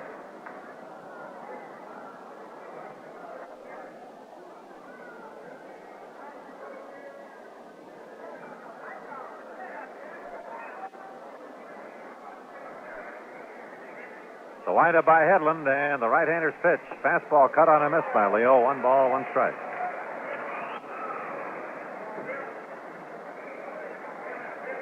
Twins leading by 7-2. Top of the 5th inning. Kansas City won the first game 7-2 behind Wally Bunker. Fiore hit a 3-run homer. Oliver a 2-run shot. There's a hard ground ball into left. A base hit for Cardenas between Foy and Hernandez.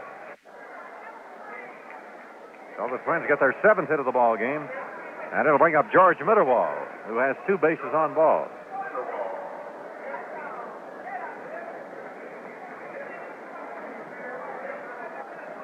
One on and 1 out. Jim Rooker started this game for Kansas City, but he was wild and left in the 2nd inning. O'Reilly and Wickersham have preceded Hedlund. Here's the pitch. Fastball cut on and missed. 1 strike.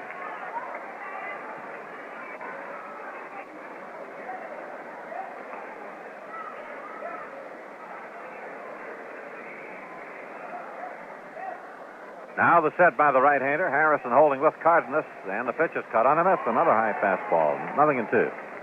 This Hedlund throws pretty well, Halsey. Yes, he does. Good-looking young prospect. In fact, the Royals, you'd have to say, have come up with some very good young pitchers. Even though Rooker was wild today, he looks like he's got a good arm. Hedlund. And strike, a breaking ball on the outside corner. Throw to first.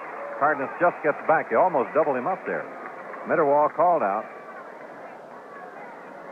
And now Frank Quillisi, who has gone 2 for 2 in the game, 2 singles, batted in a run and scored 1. Frank playing at second base in this game.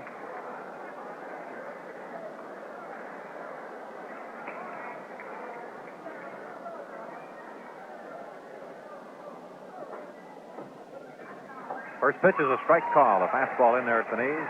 0-1.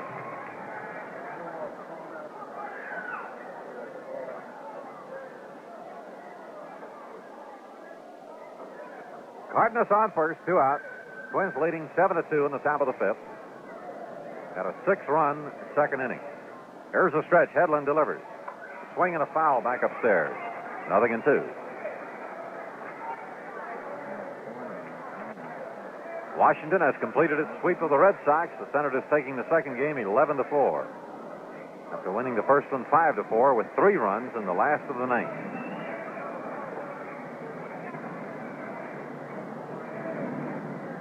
The 0-2 pitch, a swing and a foul.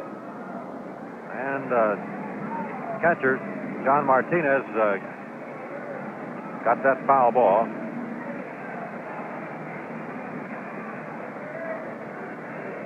Trying to see just where it hit him.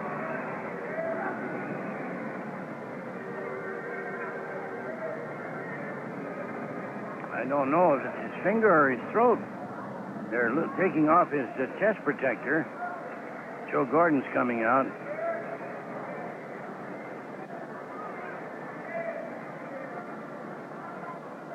Oh, it got him around the collarbone.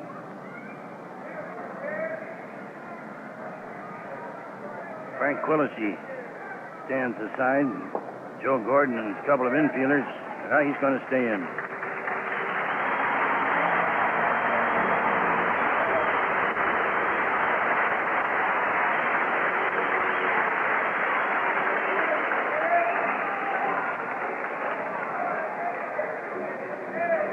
Catcher's life is not a happy one.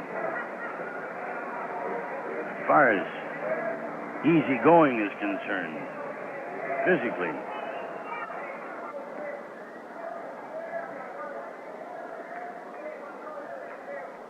Nothing in 2 count to Frank Quillisi. Cardenas on first, 2 out.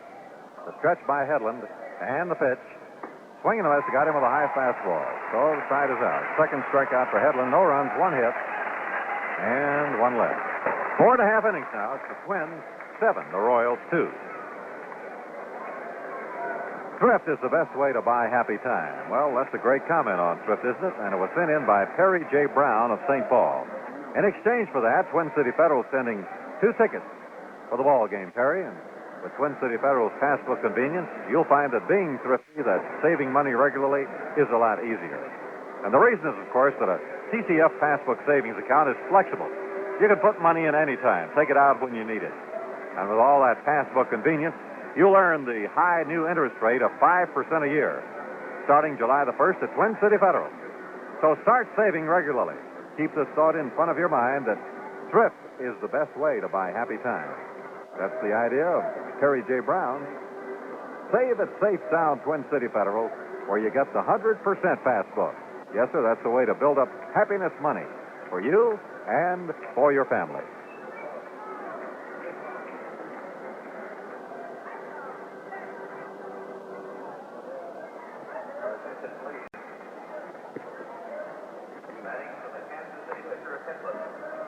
Number 14, Jerry Adair.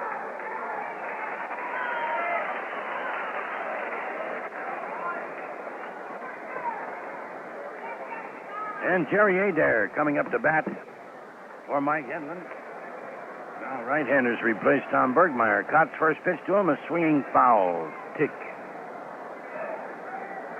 1 strike to Adair. It's 7-7-0 for the Twins, 2-4-0 for the Royals. Scott's next pitch. Fly ball into short left. Allison says he has it measured, and he does.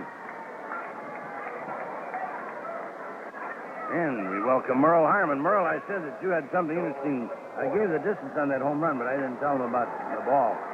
Oh, well, I was sitting up in the upper deck there. I felt like a witness. No, we were up in the upper deck and saw the ball go over, and an old friend of mine, Lieutenant Mike Morello of the Kansas City Police Department, went out and got the ball. Here is Joe Foy, and it's ball one. He had to follow the boy, didn't he? Yeah, he found the youngster who had the ball. We saw where it landed. It almost hit the sidewalk across the street. Next pitch to Foy is low and outside a ball, 2-0.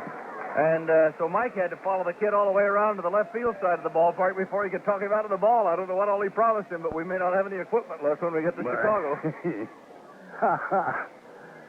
Here's the 2-0 pitch to Foy. Strike, it's called, 2-1. Well, I imagine you'll give the ball to Tony, and Tony will autograph another ball for the boy. Right, we're going to get a ball autograph for him right after the game. 2-1 pitch. There's a bouncing ball, one hopper to third, fielded by Killebrew. The throw over to first, and there are two gone. But Jake Louse, the stadium manager, we were all up there together, and Jake and the chief usher, as well as they could measure where the ball went out, there's actually no marking, but at the floor of the stadium there, on ground level, it was 364. Then it's 50-some feet to the outer wall, then the sidewalk, then the street. And a 40-foot wall. Yeah, it's up there. Well, it cleared that right field wall by 15 feet at least. It went way up by those speakers. The top section of speakers went right up the upright side of them. First pitch to Pat Kelly is inside a ball, 1-0. As long a right field is a home run as I've ever seen anyone here. Here's the next pitch, and it's a strike at the knees. 1-1. Anyway, they walked it off out there, and as close as they could come was 517 feet. Pitch is high, a ball, 2-1. 2 balls, 1 strike. 2 down. Pat Kelly cocks the bat and waits. In comes the pitch. There's a bouncing ball to the right side. And it's picked up with Quillisi. The toss over to first, and that retires the side. So in the 5th inning, it's nothing across for Kansas City. 3 up, 3 down. And at the end of 5, the score. The Minnesota Twins 7 and the Kansas City Royals 2. Just about all of you ladies should be interested in this story. It's about a housewife who saved $94 a year on her household budget, and she didn't have to starve the family to do it. Here's the letter she wrote. Imagine having an extra $94 every year for new dresses. I just called my oil burner serviceman and asked him to check over the furnace. He told me that one of the new, more efficient oil burners could reduce my fuel bills as much as 30%. When I figured out how big a boost this would give my household budget, I told him to put in the new burner. That was a year ago. I'm so delighted after comparing our fuel bills of previous years and finding the $94 savings that I just had to write. Signed, Happy with Oil Heat. Yes, there are hundreds of homes in our area that could be heated for substantially less money with one of the modern new replacement burners. Your home may be one of them, so get more comfort for less money with Oil Heat. Call a member of the Northwest Heating Oil Council and start enjoying bigger savings with Oil Heat. You can depend on it.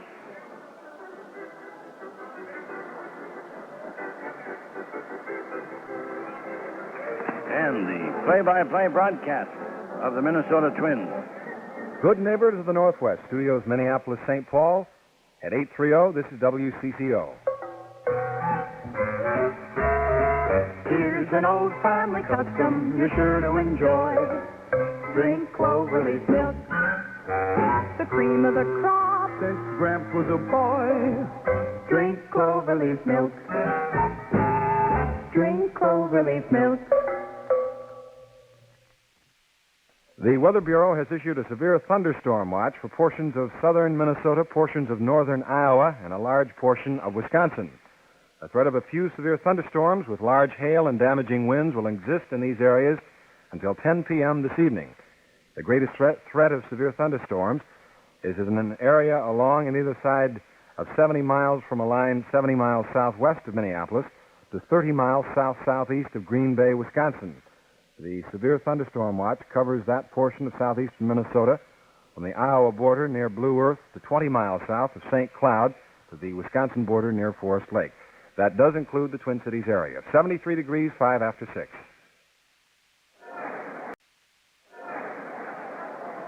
He opened the series Friday night, pitching 3 innings, giving up 6 runs, 4 hits. 1 ball and 1 strike to Jim Cott. He'll be followed by Tovar and then Oliva. Here's the windup and the pitch. Outside the ball. 2-1. You know, Halsey, we were kidding up there. After Lieutenant Barolo and Jake Louse, the stadium manager, had gone to all the trouble to get that ball, I said, now how would you like to go get another one? As Oliva came up. Here's a ground ball to the shortstop. Jack Hernandez scoops it up, throws over to first for the out. 1 away. So Cott goes out 6-3. And just as I said that, Oliva cut loose and hit one to left center. Yep, 408 feet. Double, and the ball hit the top rim of that wall, which is 11 feet high. And Jake Louse, the stadium manager, turned around and he said, well, that serves you right. He said, I just put that trim on there right before the season. He says, otherwise it would have gone over. That's how close It'd have been came to two. getting Talk another about a Ruthian day. 2 home runs, 2 opposite fields, each over 400 feet.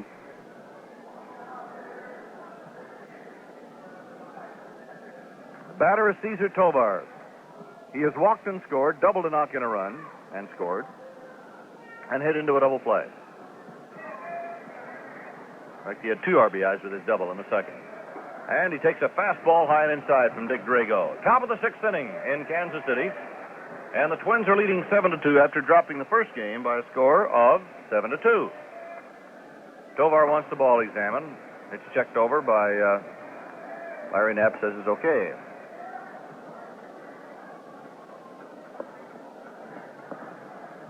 One ball and no strikes with 1 out. The windup by Drago, and the pitch is on the way. There's a smash into right field down the line, a base hit. Over Harrison's outstretched glove. Tovar is on his way to second. Pat Kelly makes his throw, and he's in there with a double. So Caesar is 2 out of 3 with a pair of 2 base hits. Next is Tonio, and what a day. An infield hit, a 3-run homer over the wall up on Brooklyn Avenue, and he missed a second 400-foot plus home run by the trim on top of the left center field wall, which is maybe 3 inches wide.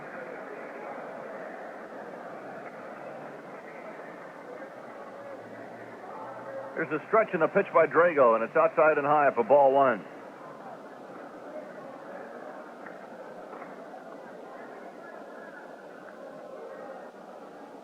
Oliva hit a home run off Drago Friday night.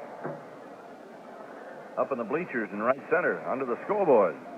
There's a strike, fastball, 1-1. And so did Reese. 1 out, the Twins ahead 7-2 with a 6-run explosion in the second inning. Into the stretch goes Dick Drago. Down comes the pitch. Ball, it's inside and high. 2-1.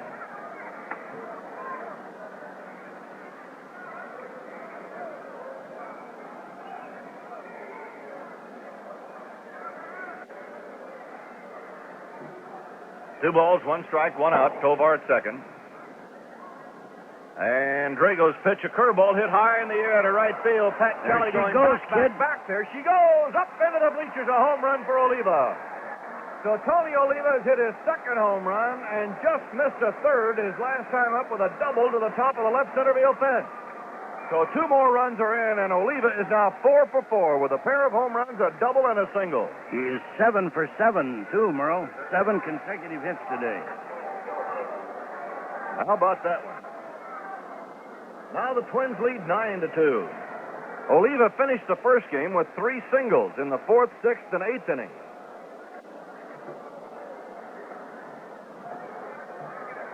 He's batted in 5 runs. Here's a ball inside the Killebrew. We'll have the home run for the money winner in a moment. 1-0 pitch. Low outside a ball. Checking it out right now, in fact. Killebrew with a walk, a pop-up, and a fielder's choice. 2-0 pitch. High and tight. Ball 3. 3-0. 1 out in the top of the 6th. And the Twins are ahead 9-2. So Oliva has 3 home runs in this series. What a torrid road trip he has had. Oh, tremendous. You know what he said? He said, if I can be around 300 at the All-Star break, I'll really make a run for the championship, batting championship. Bouncing ball to third. To the left of Foy, picks it up, throws to first for the out. 2 gone. Next, Bob Allison, 0 for 2. Okay, that home run by Tony Oliva wins $100 in Old Goldfinger's exciting home run for the money contest. And the lucky fan is Richard Mueller, Mueller. Richard Mueller, 14615, 13th Avenue North, Minneapolis. Richard Mueller, 14615, 13th Avenue North, Minneapolis. Here's a strike to Allison, 0-1.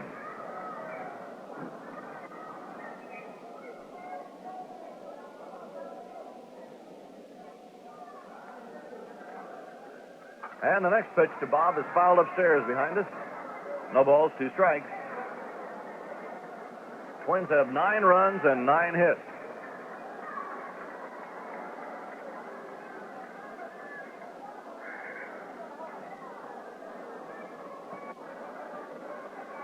Drago delivers.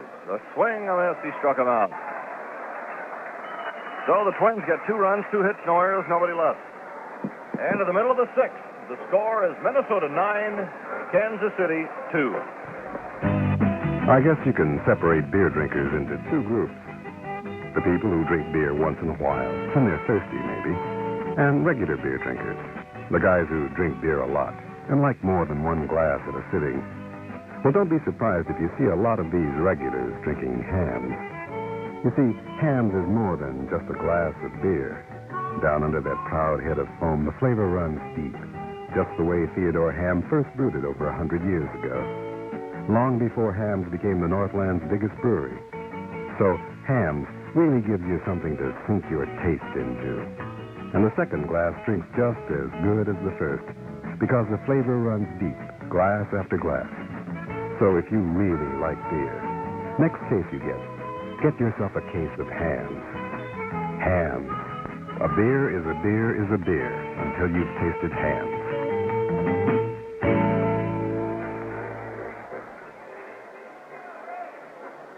Theodore Hamm Brewing Company, St. Paul and other cities.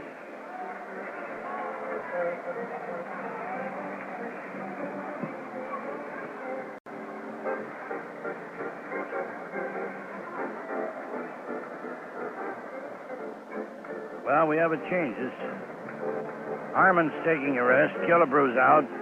Tovar goes to third base. Ted Eulander to center field. So Eulander will put him in Killebrew's spot.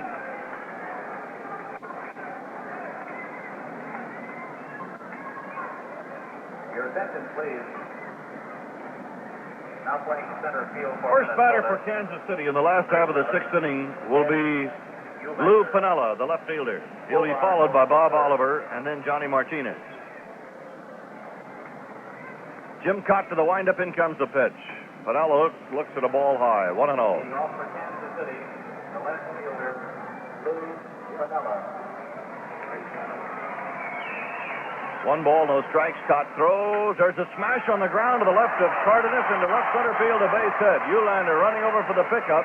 He whips his throw to second, and Piniella holds it first with a single. So that is hit number 5 for Kansas City. And it'll bring up Bob Oliver, who doubled home run in the first, and he struck out in the 4th.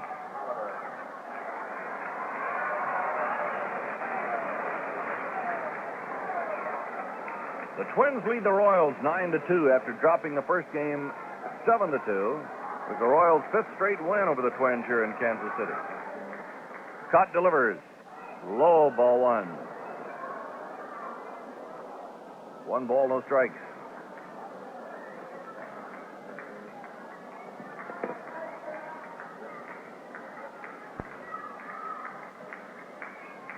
Cott stretches, throws. Foul ball upstairs. 1 ball and 1 strike.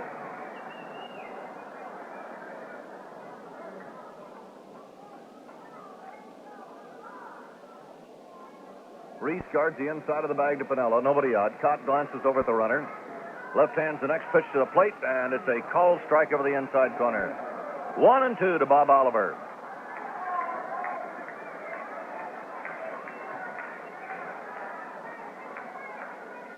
Piniella leads off at first. In comes the pitch. Swinging a foul down. 1-2. Gee, Halsey, can't you see all the picnickers out late this afternoon and With their hams? spreading out that spread and then popping open those cold hams right now, huh? And hamming it up?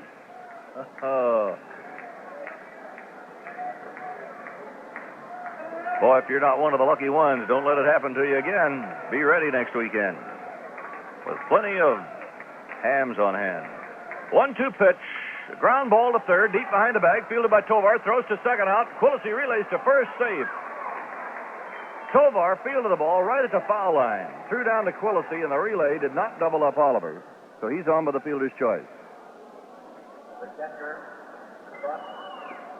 Now Johnny Martinez comes up. Hey, let's see if he's for real. He has singled twice and knocked in a run. He hit that very long home run Saturday, too. Oliver at first with one out, and Cott delivers. Little roller foul to the right of the plate, strike one. 0-1.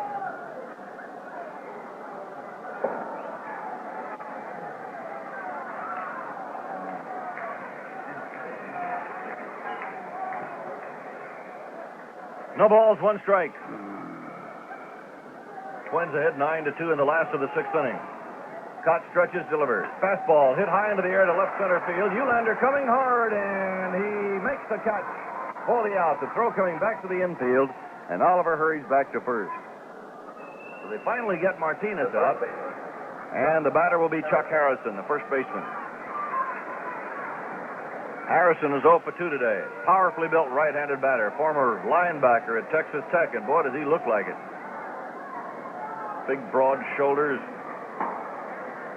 Whips that bat back and forth as he waits for Cott to get ready. Now the stretch. In comes the pitch. It's a bouncing ball to the shortstop, Cardenas. He'll take the play at second, throwing to Quillisi to fourth out Oliver, and that's all for Kansas City.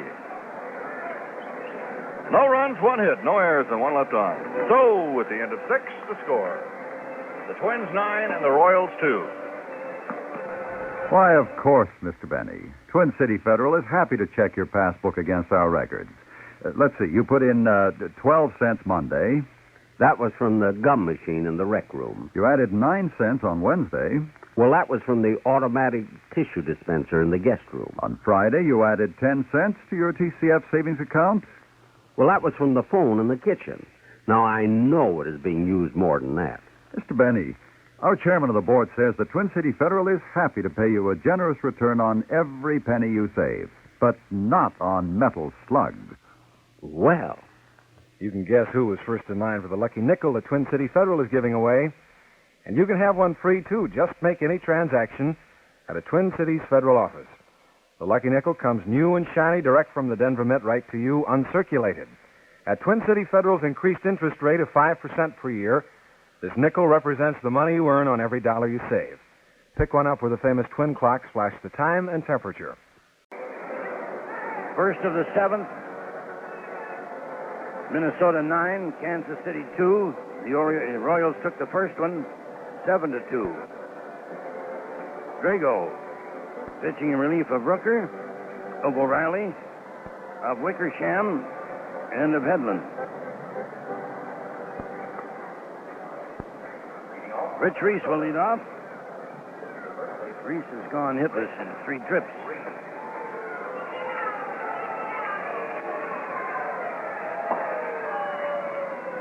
Rich Reese, the first baseman, is 0 for 3 in this second game. Dick Drago goes into the windup, and down comes the pitch. Strike is called, a fastball. He got it over. Rich started to go and held up. Hedlund is Drago is the 5th pitcher to work for Joe Gordon in this nightcap. Here comes the next pitch. Changeup hit on the ground, wide to first, backhanded by Harrison. He throws to the pitcher, covering, out on a close play. Nice play by Chuck Harrison, the first baseman, and by Drago, the pitcher, who covered.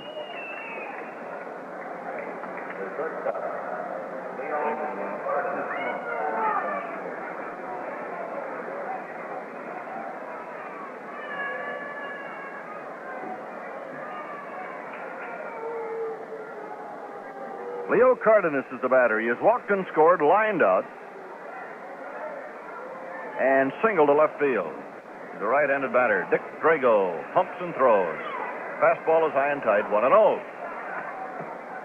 Well, the Twins will be home on the 4th of July for an 11 o'clock game with the Oakland A's. Hope you'll be on hand and off to the picnic grounds, huh? Here's the 1-0 pitch. Swing and a foul tip. 1-1. Don't forget, 11 o'clock in the morning on July 4th for the Twins in Oakland.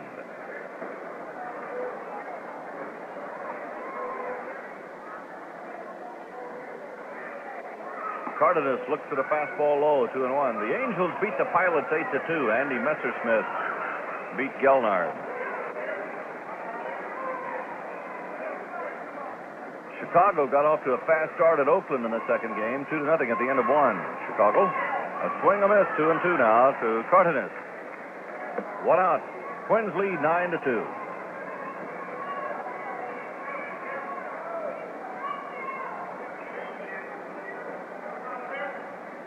Martinez gives the sign, and the pitch is on the way. Foul ball off to the right, back into the seats. 2 balls, 2 strikes.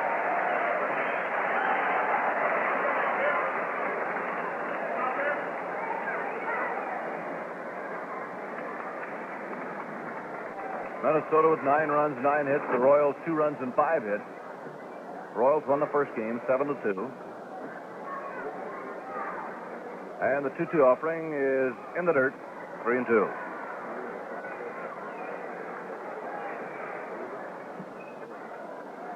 Howard Fox just checked out Oliva's statistics to date.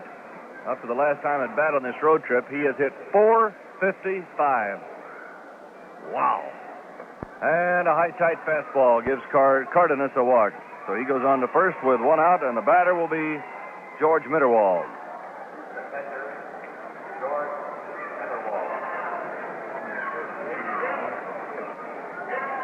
Howard also points out that the first game in Oakland, that Friday night game that went so long, he was 1 for 6, and then things started to happen. He got the double-itis. Yep, 10 or 11 doubles. He has 11 now. Here's a fastball high, 1-0. Or did this one in this game make it 12? I'll have to go back and double-check that.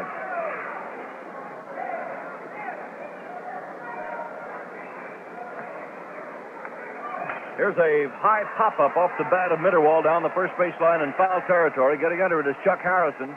Makes the catch for the out. 2 gone. Next is Frank Quillisi, who's had a couple of singles and a strikeout and a run scored and a run batted in.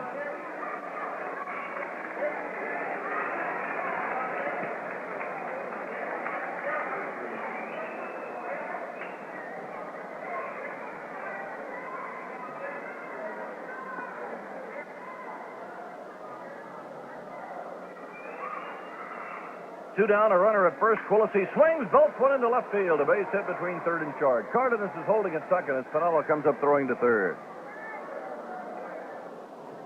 Hey, Frankie's 3 for 4.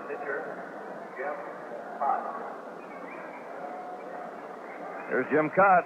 He had a walk and a run scored in the second. He flied to center in the third, grounded out in the sixth.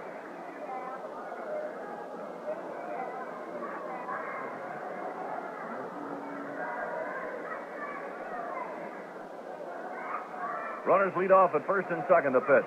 There's a drive deep to right field, way back, and that ball is caught by Kelly at the wall.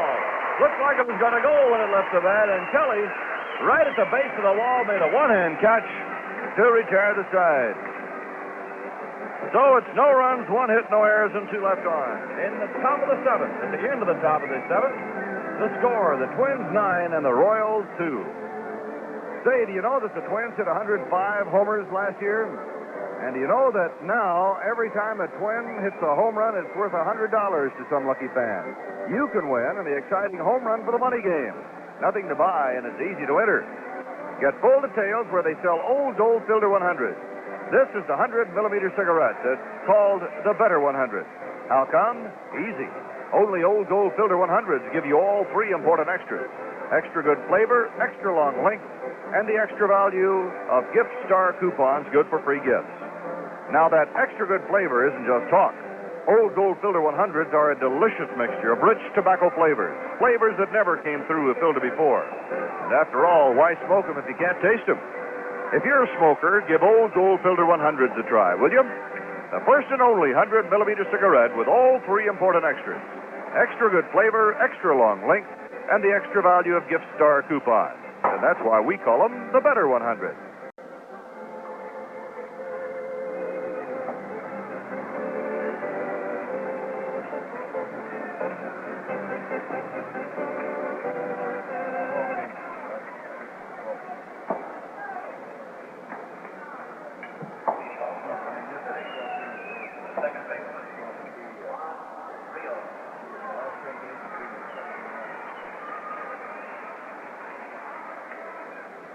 Juan Rios is leading off for Kansas City as Jim Cott cranks up. In comes the pitcher's a high fly ball to left field. Back goes Allison.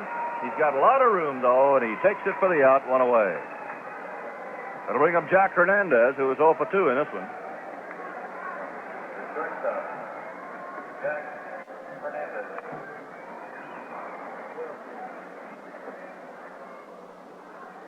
This is the 12th game of the road trip, and Tony Oliva is hitting .455 on it. He has 11 doubles, 5 home runs, and 17 runs batted in the 12 games, including this one. First pitch to Hernandez is low for ball one.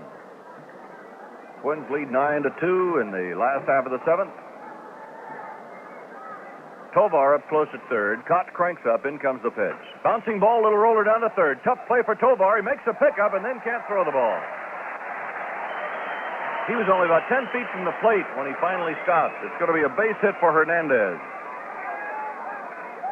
And the batter is scheduled to be Dick Drago, and here comes Hawk Taylor. Remember him? Your attention, please. Batting for the Kansas City pitcher, Drago. Number 31. Bob Taylor is going to bat for Dick Drago. He won the first 2 games of this series. The Hawk is hitting .381 with 2 home runs and 13 runs batted in.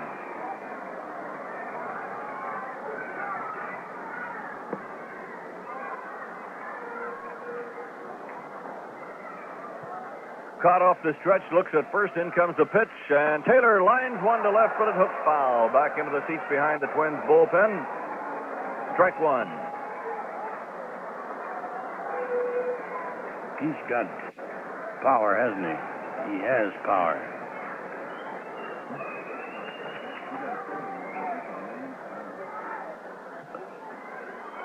No balls, 1 strike, 1 out.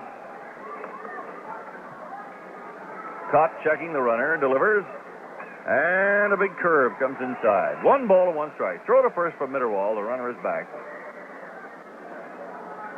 Twins unloaded for 6 runs in the second, featuring a 517-foot home run by Tony Oliva with 2 men on. 1-1 pitch. Off speed, in there for a strike at the letters. 1-2.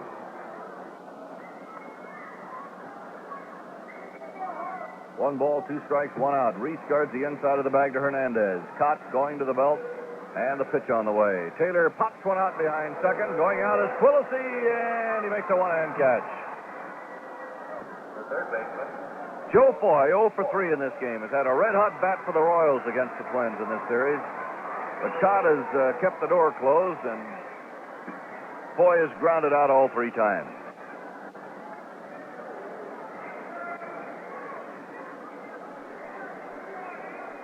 Boy, did that Washington turn it on Boston in the second game, 11-4. They swept the Red Sox.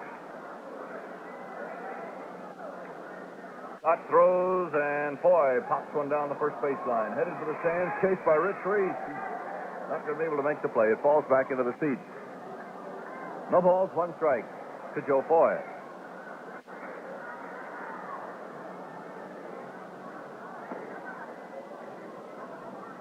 Over 16,000 here today for the doubleheader.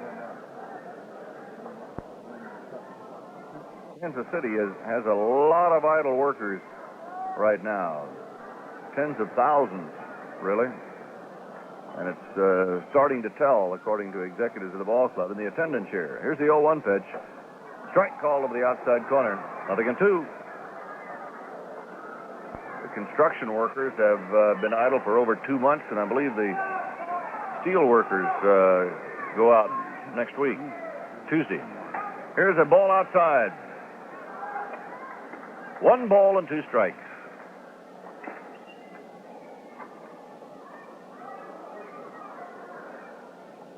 Two down, 1 on, 9-2 the score. The Twins lead in the last half of the 7th. And the pitch is cut on and missed. Strike 3, and Foy is out of there on strikes, and that takes care of Kansas City in the 7th inning. No runs, 1 hit, no errors, 1 left. And after 7, the score, the Twins 9 and the Royals 2. Well, the sale's on at Lindahl Olds on Freeway 494, just 3 miles west of Metropolitan Stadium. It's the gigantic pre-4th of July sale, and it's on all new and used cars in stock.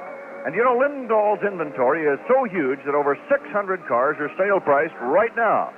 Now, the price of every car is clearly marked on the windshield, which enables you to browse around if you like and go down the aisles and check the cars and the prices. They're all marked down and ready to drive home.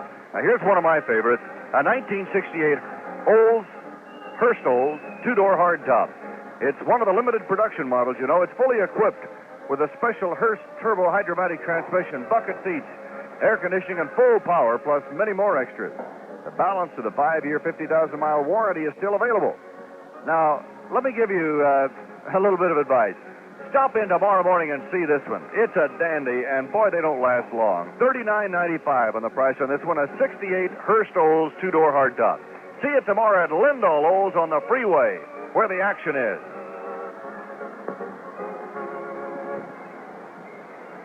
Let's see. We want a 30. This is the play-by-play broadcast of the Minnesota Twins. Good neighbor to the Northwest. Studios, Minneapolis-St. Paul. At 830, this is WCCO. Live colorfully. Really live. Live in the rolling hills of colorful Valley Park. Choose a home color-coordinated for you. Enjoy the Valley Park Swim and Recreation Club. Come out during grand opening time now. Vern Donnie's Valley Park. Check Sunday's paper for directions. 4-7, 71 degrees. This is a high fly ball down the right field line in foul territory, and Pat Kelly makes the catch dangerously close to that bullpen dugout. He could have gone right over the top of it. So Tovar, who had 2 doubles, a walk, 3 runs scored, and 2 RBIs, has fouled out to open the top of the 8th inning. Next will be Tony Oliva. What a day he has had. He is 4 for 4 in this game. He has had 7 straight hits. He has 2 home runs in this one, 2 RBIs, and he missed a 408-foot home run by maybe an inch and a half. It hit the trim of the left center field wall, right at the top of the wall. Bergmeyer now pitching, delivers, and there's a line drive in a right center, a base hit for Oliva, making him 5 for 5. So Tom Bergmeyer has no more success against Oliva than the other 5 pitchers who have worked against him. He has now 8 straight hits. And I believe we're going to have a runner for Oliva. Billy Martin's got to take him out of the ball game. The batter will be Ted Eulander. A single, 3-run homer, a double, a 2-run homer, and a single for Tony Olds. And his first home run of the day cleared the Brooklyn Avenue wall in Kansas City, which doesn't happen very often. Charlie Manuel running for Oliva, and Tony is getting a round of applause as he goes to the dugout.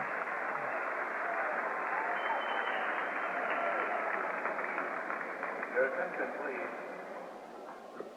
Running for Oliva. Ted Eulander will bat for the first time. He's hitting in the spot vacated by Harmon Killebrew.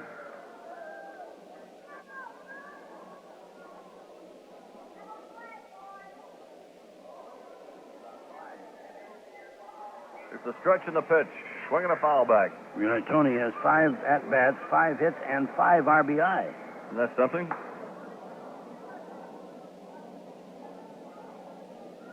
$12 total bases. Tom Bergmeyer off the stretch, looks at first, throws. Strike, it's called. 0-2 to Eulander. That second game at Oakland, Chicago was leading 2-0 in the third behind Edmondson, and Lazarick is pitching for Oakland. Gale Hopkins hit a 2-run homer in the first inning for Chicago. Bergmeyer checks over at first, delivers. Eulander takes a fastball inside. 1 ball and 2 strikes. Oakland won the first game 3-2 behind Catfish Hunter. Detroit and Baltimore deadlocked at 3-3 in the last of the 9th inning of the second game. Detroit won the opener 3-2. Eulander pops one high near second. And the shortstop, Jack Hernandez, is out calling for the ball and makes a catch. 2 down. And Bob Allison comes up. Left fielder, Bob Allison.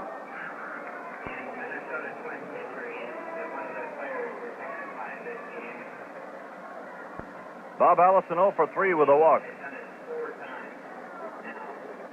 Here's the pitch from Bergmeyer, a tight outside, ball 1. Washington knocked off Boston 5-4 and 11-4. Frank Howard hit his 24th home run. Epstein his 17th. He also had his 16th in the first game. There's a drive in the right center field, and Bob Oliver moves over to make the catch, and that does it for Minnesota. No runs, 1 hit, no errors, and 1 left. Middle of the 8th inning in Kansas City, and the score: the Twins 9 and the Royals 2. Make up your mind to have money. Make up your mind today. Hey, hey, make up your mind to have money and talk about today. Away at Great City, Great City, Great City, Federal. Make up your mind to grow richer. Richer in a happy way. Hey, hey, make up your mind to have money and talk about today. Away at Great City, Great City, Great City, Federal. Twin City Federal believes in making saving easier for people, not harder. And that's why they specialize in the traditional, easy-to-use 100% Passport. Best savings plan in all history. And it's the only savings plan that Twin City Federal offers, and they now pay interest at the increased rate of 5% per year.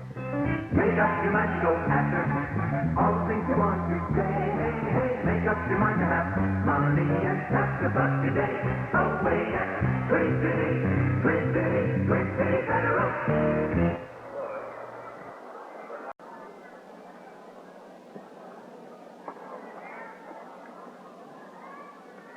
For the Twins, Manuel goes to left field, and Allison replaces Tony O in right. Pat Kelly will bat first for Kansas City in the last half of the 8th inning, and the Royals are trailing by 7, although they won the first game 7-2. The Twins are on top of this one 9-2, and Jim Cott works to Pat Kelly, and the first pitch is high, ball 1. Kelly has walked and scored, then grounded out twice. Remember, it's 7:30 in Chicago tomorrow night. With a ball high, 2-0. Main thing to remember is that it's 11 a.m. Friday, July 4th, with the Athletics invading the Mets. Cott throws. Kelly takes the ball, 3-0. Cleveland beat New York 5-1 and then lost 6-3. Pretty good crowds today. 26,000 plus in Cleveland. Seattle at California. The Angels won 8-2. Herb will have the details of all the games on the scoreboard. Lots of home runs today. Ball high, and Kelly gets a free ride over the last half of the 8th. Next is Lou Piniella, the left fielder. He's 1 out of 3 today. He singled in the 6th inning. In the National League, the Cubs beat St. Louis 3-1 and then really wrapped up the doubleheader with a 12-1 victory of the nightcap. Over 41,000 in Chicago. We were talking about it. Lots of home runs in that one, too, and Herb's getting his all-night scoreboard lined up again. Boy. First pitch to Piniella is a strike over the inside corner. Philadelphia took 2 from Montreal, 2-0 and 5-1. New York knocked off Pittsburgh 7-3. Atlanta over Houston 4-3. Cincinnati 7, San Francisco 6. Here's a ball low, and the Dodgers beat the Padres 3-1.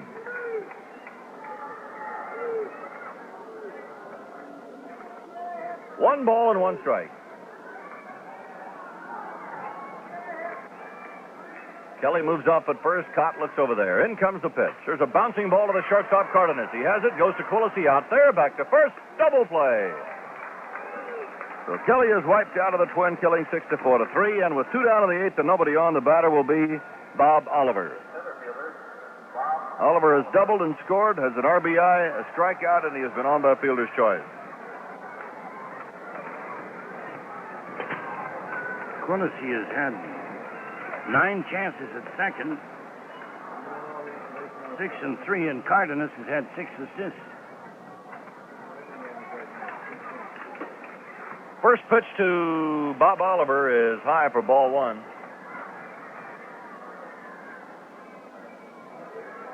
One ball and no strikes. And the pitch. It's a high foul out of play on the first base side. 1-1 to Oliver. 2 down in the last of the 8th inning, and the Twins lead the Royals 9-2. Chicago tomorrow night. Airtime 7:25 for the play-by-play.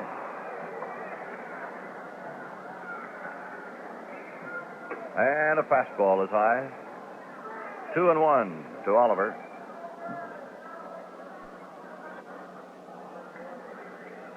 Cott pumps, in comes the pitch. Bouncing ball past the mound, charged by Cardenas. Nice pickup, throw to first. He is safe. The ball bounced out of the glove of Reese as he hit Oliver in the head as Oliver was going by. Reese had to leap for the ball, and when he came down, his gloved hand hit Oliver in the head and knocked his cap off, but he's okay. So it is an error. An error charged to Cardenas. Boy, that was a tough chance. He had to throw off balance after a running pickup. Now, Johnny Martinez. They call him Buck out in Sacramento. Now they're calling him that here in Kansas City. Twins probably calling him a lot of things. He's had a pretty good series. Oliver at first as a result of the error, and Martinez, the right-handed batter, is up. Fouls the first pitch back for strike 1.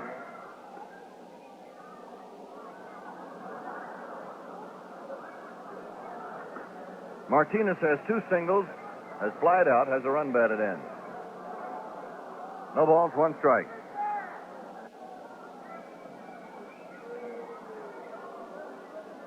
The stretch and the pitch by Cott. There's a looping fly ball into center field, a base hit. Oliver around second is going to third. Eulander's up for the ball. The throw comes on to second. Martinez holds it first with a single, and he is 3 for 4 today. He just stuck that bat out and flicked the wrist and poked the ball over the infield. That'll bring up Harrison, the first baseman, who is 0 for 3. We have the book on Tony Oliva, which we'll pass along to you in just a moment. What he has done today and what he has done on this trip. First pitch to Harrison. High fly ball to center field. Way back there goes Eulander at the base of the warning track, and he makes the catch. So that takes care of the Royals in the 8th inning. They get no runs. 1 hit. There was 1 error and 2 left on. At the end of 8 innings, the score is Minnesota 9 and Kansas City 2. If a ball player had to complete a lot of paperwork before stepping up to the plate, you know what would happen? We'd have a lot of unhappy ball players. That's what would happen. But thankfully, any paperwork is taken care of for them.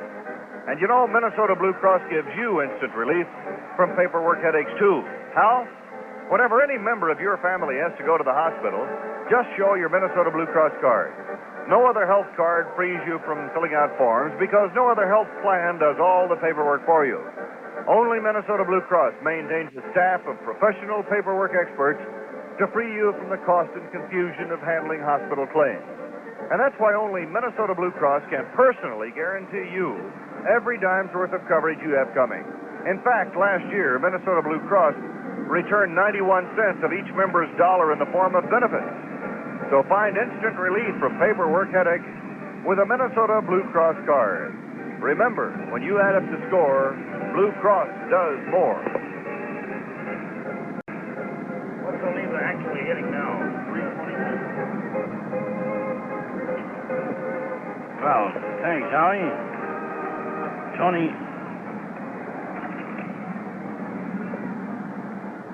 .464 on the trip. And his average is now 322. Boosted himself about 16 points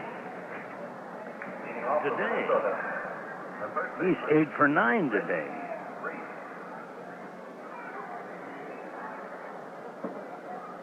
Rich Reese, left-handed batting first baseman against southpaw Tom Bergmeyer, and Reese fouls the first pitch back for strike one. You know, I don't think any park in baseball has had as many names, fans. It started out, well, there used to be an old association park here. Here's a bouncing ball to second, knocked down by Rios, recovers, throws to first, Reese is out, one away. So Rich is 0 for 5 today.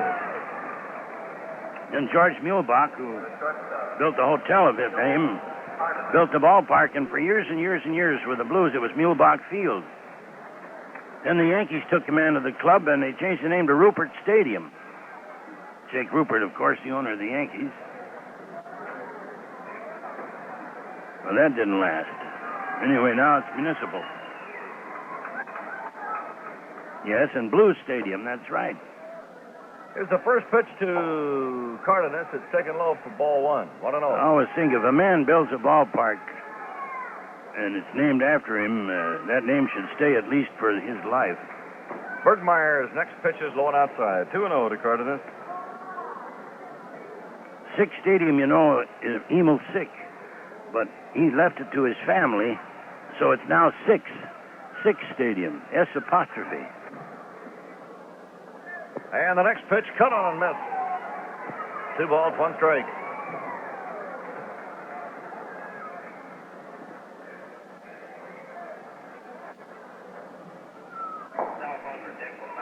A ball low makes it 3-1 to Cardenas. Leo has walked twice, scored a run, lined out, and singled to left. 3 balls and 1 strike. Here's the windup of the next offering. Line drive and a right center, a base hit for Leo Cardenas. Picked up by Pat Kelly. The throw comes on to second. Cardenas has a single, and the Twins have a base runner in the 9th inning with 1 out. And George Mitterwald coming up. Hit number 12 for the Twins, who lead 9-2.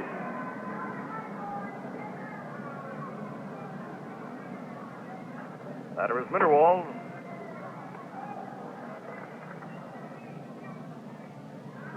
The check over at first and the pitch by Bergmeyer. Going outside, ball 1.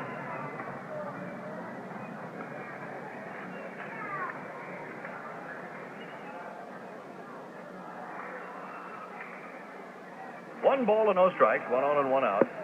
The big inning for the Twins, the second when they scored 6 times. Bergmeyer delivers. Low it inside. Twins have been pretty much of a big inning club when they're in stride. 2-0 the count. Mitterwald, right-handed batter waiting. Bergmeyer checks first. The left-hander throws, and a high fly ball is hit into left center field. Way back is Bob Oliver. That ball is... Hey, hang on, boys. Falls down, and it goes over the fence. A home run for Mitterwald. Bob Oliver fell down on the warning track as he tripped. The ball cleared the fence over 410 feet away, way back in the left center field corner. A 2-run homer for George Mitterwald, his 3rd of the year. And the Twins now lead 11-2. He hit a towering fly ball. He got it up in the wind, and he had some wood on it. So Mitterwald hits the 3rd home run of the afternoon of this game.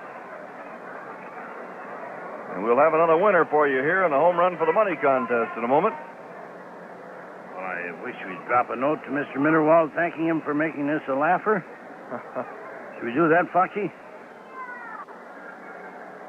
The note is now being typed up. Of course, it wasn't exactly a groaner before. Bergmeyer delivers to Frank Quillis, who's had a good day. And the first pitch is low for ball 1. Frank is 3 for 4 with an RBI and a run scored. He has 3 singles. Playing second base. Here's the pitch. Ball is flowing outside, 2-0. The Twins have 11 runs and 13 hits. The Royals 2 runs and 7 hits.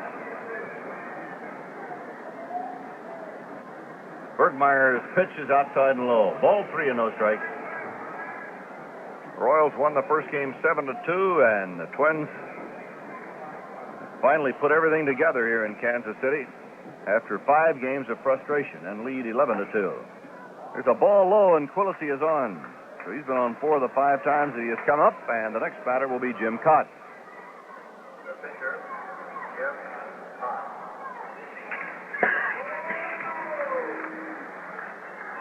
Cott has walked and scored. The last time up, he sent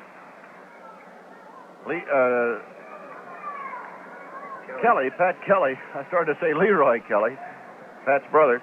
He sent Pat Kelly all the way to the wall in deep right to haul down his long drive. First pitch hit on the ground, little roller on the first base side of the mound. Fielded by Bergmeyer, throws to first, Cott is out, and Quillisi has moved to second. There are 2 away.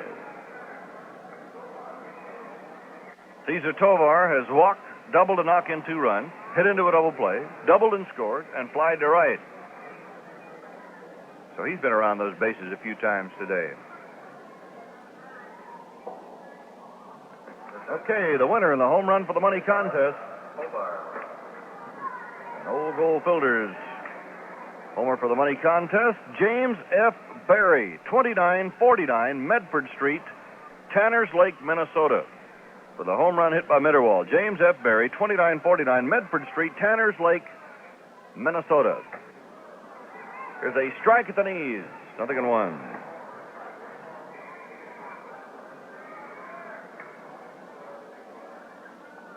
The last Twin to get 5 hits was Ted Eulander last year. 1 strike to Tovar with Quillisi at second, and Caesar looks at a pitch low. Incidentally, that's the 4th time, you nice folks, that's the 4th time that Oliva has made 5 hits in 1 game. Shades of the Baltimore series of a couple of years ago, except this one is stretched over a road trip. There's a drive into right center field. It's going to fall for a base hit. Pat Kelly for the pickup. In to score is Quillisi. Kelly's thrower that goes to second. And Tovar is at first with a single, and it is 12-2, Minnesota.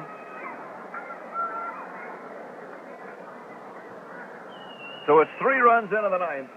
There are 2 down. Tovar at first, and the batter is Charlie Manuel, batting for the first time. He ran for Oliva.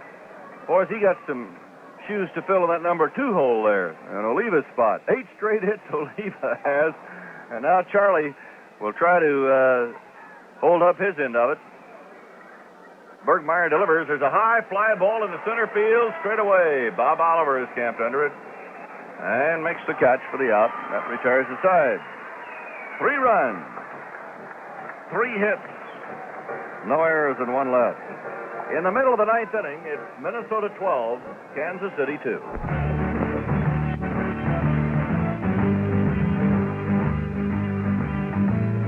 By this time, everybody knows that Ham's beer is brewed with great water, the water best for brewing. But not everybody's a Ham's drinker, so not everybody knows that Ham's is a lot more than great water. Over 100 years ago, Theodore Ham put his brewing skill to work and came up with a flavor that ran deep in every drop of his beer. Today, the story's the same. We didn't change a thing. The flavor still runs deep in Ham's. And that's why Ham's is the Northland's biggest brewery today. So if you're not a Ham's drinker yet, give it some thought. Some deep thought. Ham's. A beer is a beer is a beer until you've tasted Ham's.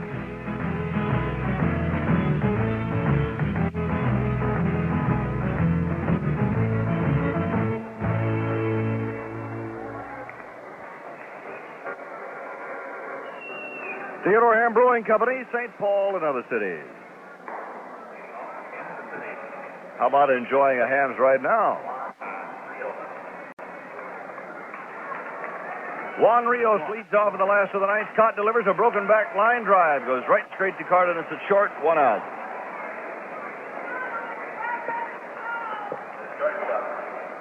Here's Jack Hernandez, the shortstop.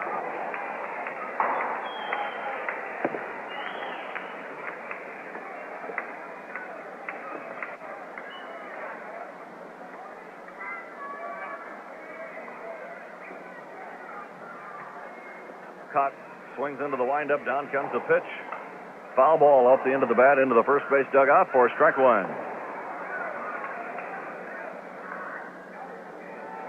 Jim has done the staff and the team a great service by going the distance today. 1 day short. High foul off to the right, out of play.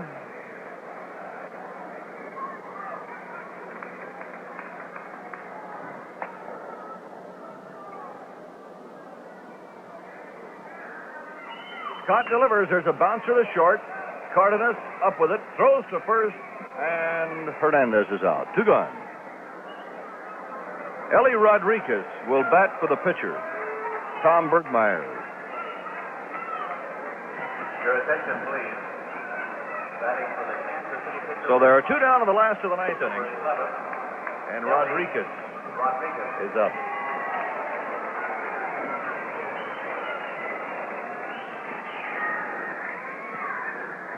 Cott pumps, in comes the pitch. Low for ball 1.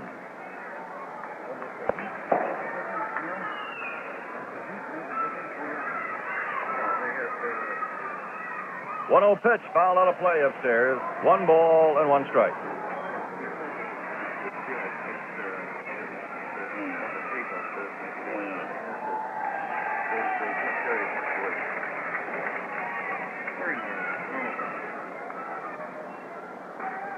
One ball and 1 strike. In comes the pitch. There's a line drive foul down the right field line, 1 and 2.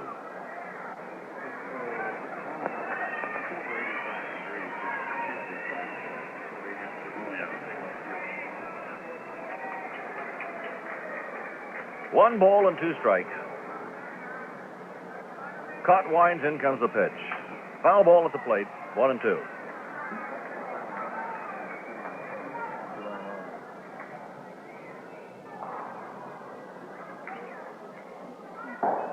Twins are leading 12-2 in the last half of the 9th inning. They've pounded out 14 hits today. Herb will have the scoreboard coming up shortly to bring you a complete wrap-up of today's activity. A knuckleball, strike 3 called, and Cott got it over to end the game. And the Twins gain a split this afternoon and win their first game in Kansas City. So after, as we mentioned earlier, 5 games of frustration, they really put it together and turn it on, and Cott accepts the congratulations of his teammates. It's nothing across in the last half of the 9th inning. And now the trip continues on to Chicago. The final score, the Minnesota Twins 12 and the Kansas City Royals 2. Halsey? Well, it's uncanny. I would say that 80% of the time, the Twins win the breakaway game. And as I said before, it always makes the trip a little nicer. They prevented losing really serious ground with that victory in the second game. And they finally turned on their tormentors and won the first game of the season in this stadium. Well, folks, the summary shows Kansas City 2 runs, 7 hits, no errors. Minnesota 12 runs, 14 hits, and 1 error. Cott going the distance, of course. And the losing pitcher, Jim Rooker, the southpaw who started for the Royals. Well, look, we hope you'll be with us tomorrow night. From Comiskey Park in Chicago, we'll be with you at 7:25. That's the same as regular Central Time for the first of a 4-game series with the White Sox. Your announcers this game have been Herb Carneal, Merle Harmon, yours truly, Halsey Hall, and the producer, Larry Jago. And the final scores, once again, before 16,738. Kansas City 7, Minnesota 2, Minnesota 12, Kansas City 2. Merci.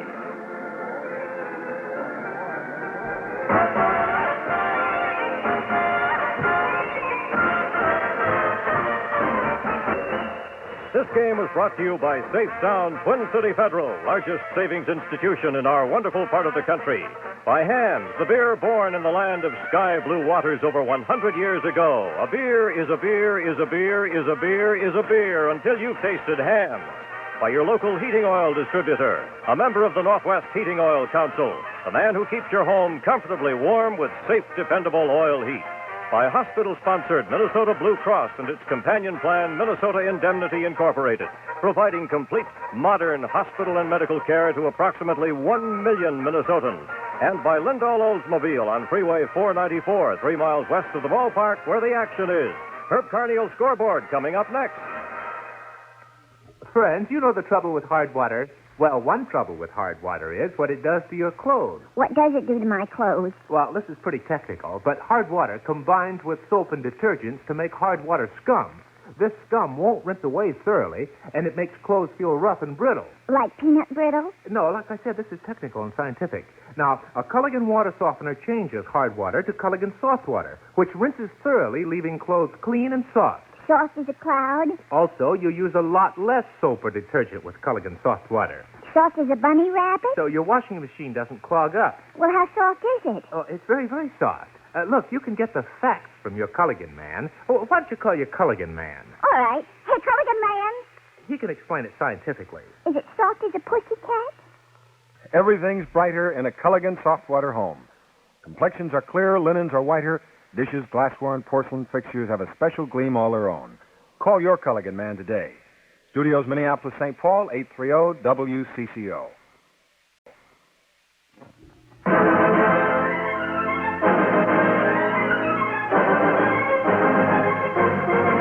Now Herb Carneal's Scoreboard Show, brought to you by your Ford dealer. When you go Ford for 69, you go with a winner all the way. See all the good things at your Ford dealer. Now here's Herb with all the scores. Hello, everybody, from Kansas City's Municipal Stadium. Let's run down the scoreboard. A lot of games today, and doubleheaders in the American League. Most of the ballparks today. Oakland beat Chicago 3-2 in the first game of a doubleheader, with Hunter the winner over Gary Peters. And in the second game, Chicago leads 3-2 at the end of three behind rookie Paul Edmondson. George Lazarick pitching for Oakland. Gale Hopkins has hit a two-run homer in that game for the White Sox. They lead the nightcap 3-2 after three. At Baltimore today, the Orioles and the Tigers split. Detroit won the first game 3-2. Mickey Lolich winning his 10th against one loss. Mike Cuellar, the loser, 8-6. He had shut out Detroit for 8 innings. Baltimore scored a run in the ninth inning to win the nightcap 4-3. Dave Leonard got the win. He now is 6-0. Don McMahon the loss. Freehan hit his 9th home run in the game for Detroit. So the Orioles and Tigers split. Washington swept the Red Sox in Washington today. The Senators scored 3 runs in the ninth inning to win the first game 5-4. Mike Epstein hit his 16th home run for Washington. Petroselli his 23rd for Boston. The win went to Dennis Higgins, 6-7. The loss to Bill Landis, 4-2. And Washington clobbered the Red Sox 11-4 in the second game. A 5-hitter for Joe Coleman, beating Sonny Siebert. Coleman now 4-6. Siebert 6-6. Epstein hit his 17th home run in the game. Howard hit number 24. And for the Red Sox, Yastrzemski number 20. They had over 28,000 in Washington for that doubleheader. Cleveland and the Yankees split in Cleveland today. The Indians won the first game 5-1 behind Louis Tiant. He's 6-8 now. Peterson, the loser, 8-9. And Hawk Carrollson hit his 10th home run of the year. Yankees won the nightcap 6-3 as Charlie Cowan and Frank Fernandez each hit a home run. Bill Burback the winner over Mike Paul. And in the only single game in the American League at California, the Angels beat the Pilots of Seattle 8-2 on a 5-hitter by Andy Messersmith with help from Ken Tatum. In the 8th inning, Johnny Gelnar was the loser. And in just a minute, we'll take a look at the scores of the other games. Well, certainly one of the going things from Ford for 1969 is Torino. A big hit last year, and Torino has come back in 69 with a lot more winners. 6 models altogether, exciting contemporary styling in every one, and a lot of other new touches that put Torino right at the top of the intermediate pack. What you get is hot performance and luxury, but at a modest price. Torino has a distinctive look, a sporty flavor for 69, and the new full-width grille design, and also ventless side glass on the hardtop that gives you increased visibility. And you get your choice, too, of 7 new engines all the way from the standard very big 6. Many options to choose from, such as 4-speed manual transmission, vinyl roofs, and select air conditioners. So, folks, before you buy any new car, be sure to test drive a 1969 Ford at your Ford dealers. It's the place you got to go to see what's going on. In the National League today, the Cubs swept the Cardinals 3-1 in the first game. Willie Smith hit a 2-run homer. Pinson homered for the Cardinals' only run off Ferguson Jenkins. The loser, Bob Gibson. They're both 10-5. And the Cubs made a shambles of the Cardinals in the second game, winning 12-1. Banks hit his 13th. Santo is 15th, and Hundley is 12th for the Cubs. Shannon, number 5 for the Cardinals' only run off Dick Selma, who now is 8-3. Mudcat Grant, the loser. Philadelphia swept Montreal 2-0 in the first game at Montreal on a 3-hitter by rookie Lowell Palmer, beating Robertson, Phillies won the nightcap 5-1 behind Jerry Johnson beating Mike Wegner. And elsewhere in the National League, there were single games. At New York, the Mets beat the Pirates 7-3 as Tommy Seaver won his 12th game. He's only lost 3, beating Bob Beal. Taylor hit a 2-run homer for Pittsburgh. And at the Astrodome, the Braves scored 3 in the ninth to beat the Astros 4-3, with Doyle getting the win over Gladding. Doug Rader homered for Houston. Cincinnati scored 3 in the ninth inning to tie the Giants and then beat them in the 10th 7-6. Granger got the win over Klein. Tony Perez hit his 16th for the Reds, and Willie McCovey number 26 for the Giants. And at San Diego, the Dodgers beat the Padres 3-1. Alan Foster got the win over Al Santorini. And after trying 5 times at Kansas City's Municipal Stadium this year, the Twins finally won a game here by trouncing the Royals 12-2 in the second game of the doubleheader as Jim Cott, coming back with only 2 days rest, pitched a 7-hitter to win his 8th game against 6 losses. Tony Oliva continued his amazingly hot hitting streak with 5 for 5, including a tremendous 3-run homer in the second, another 2-run homer in the 6th. Tony now has hit in 10 games in a row, and during that time he's had 25 hits in 45 times at bat. The totals on the second game: the Twins had 12 runs, 14 hits, and 1 error. The Royals 2 runs, 7 hits, and no errors. Jim Cott, the winner, is 8-6 now, and lefty Jim Rooker, the loser, 0-5. In addition to the 2 homers by Oliva, George Midowall also hit 1, his 3rd of the year, with 1 on in the ninth. Tony's home runs were his 10th and 11th of the season. And on this road trip, Tony Oliva has had 26 hits out of 56 times at bat. That's including the entire 12-game road trip. The Twins lost the first game 7-2. They had a few chances, but Wally Bunker kept the 11 hits he allowed pretty well spaced. The Twins were unable to get more than 2 hits in any one inning, and the Royals won the first game 7-2. Greg Nettles hit his 4th home run with nobody on for the Twins, but there were 2 big shots by the Royals. Mike Fiore in the first inning, 2 on, his 7th, and Bob Oliver with 1 on in the 6th inning, his 8th of the year. The winning pitcher, Bunker, was 4-4, and the loss was charged in the first game to Jim Perry, who is 6-4. So the Twins now leave for Chicago, and they start a 4-game series down there tomorrow night. And this is Herb Carneal inviting you to be with us for the play-by-play broadcast of the game from Comiskey Park. We'll be with you tomorrow at 7:25 Central Daylight Time for the first of the 4-game series between the Twins and the Chicago White Sox. Herb Carneal's Scoreboard Show was brought to you by your Ford dealer. When you go Ford for 69, you go with a winner all the way. See all the good things at your Ford dealer.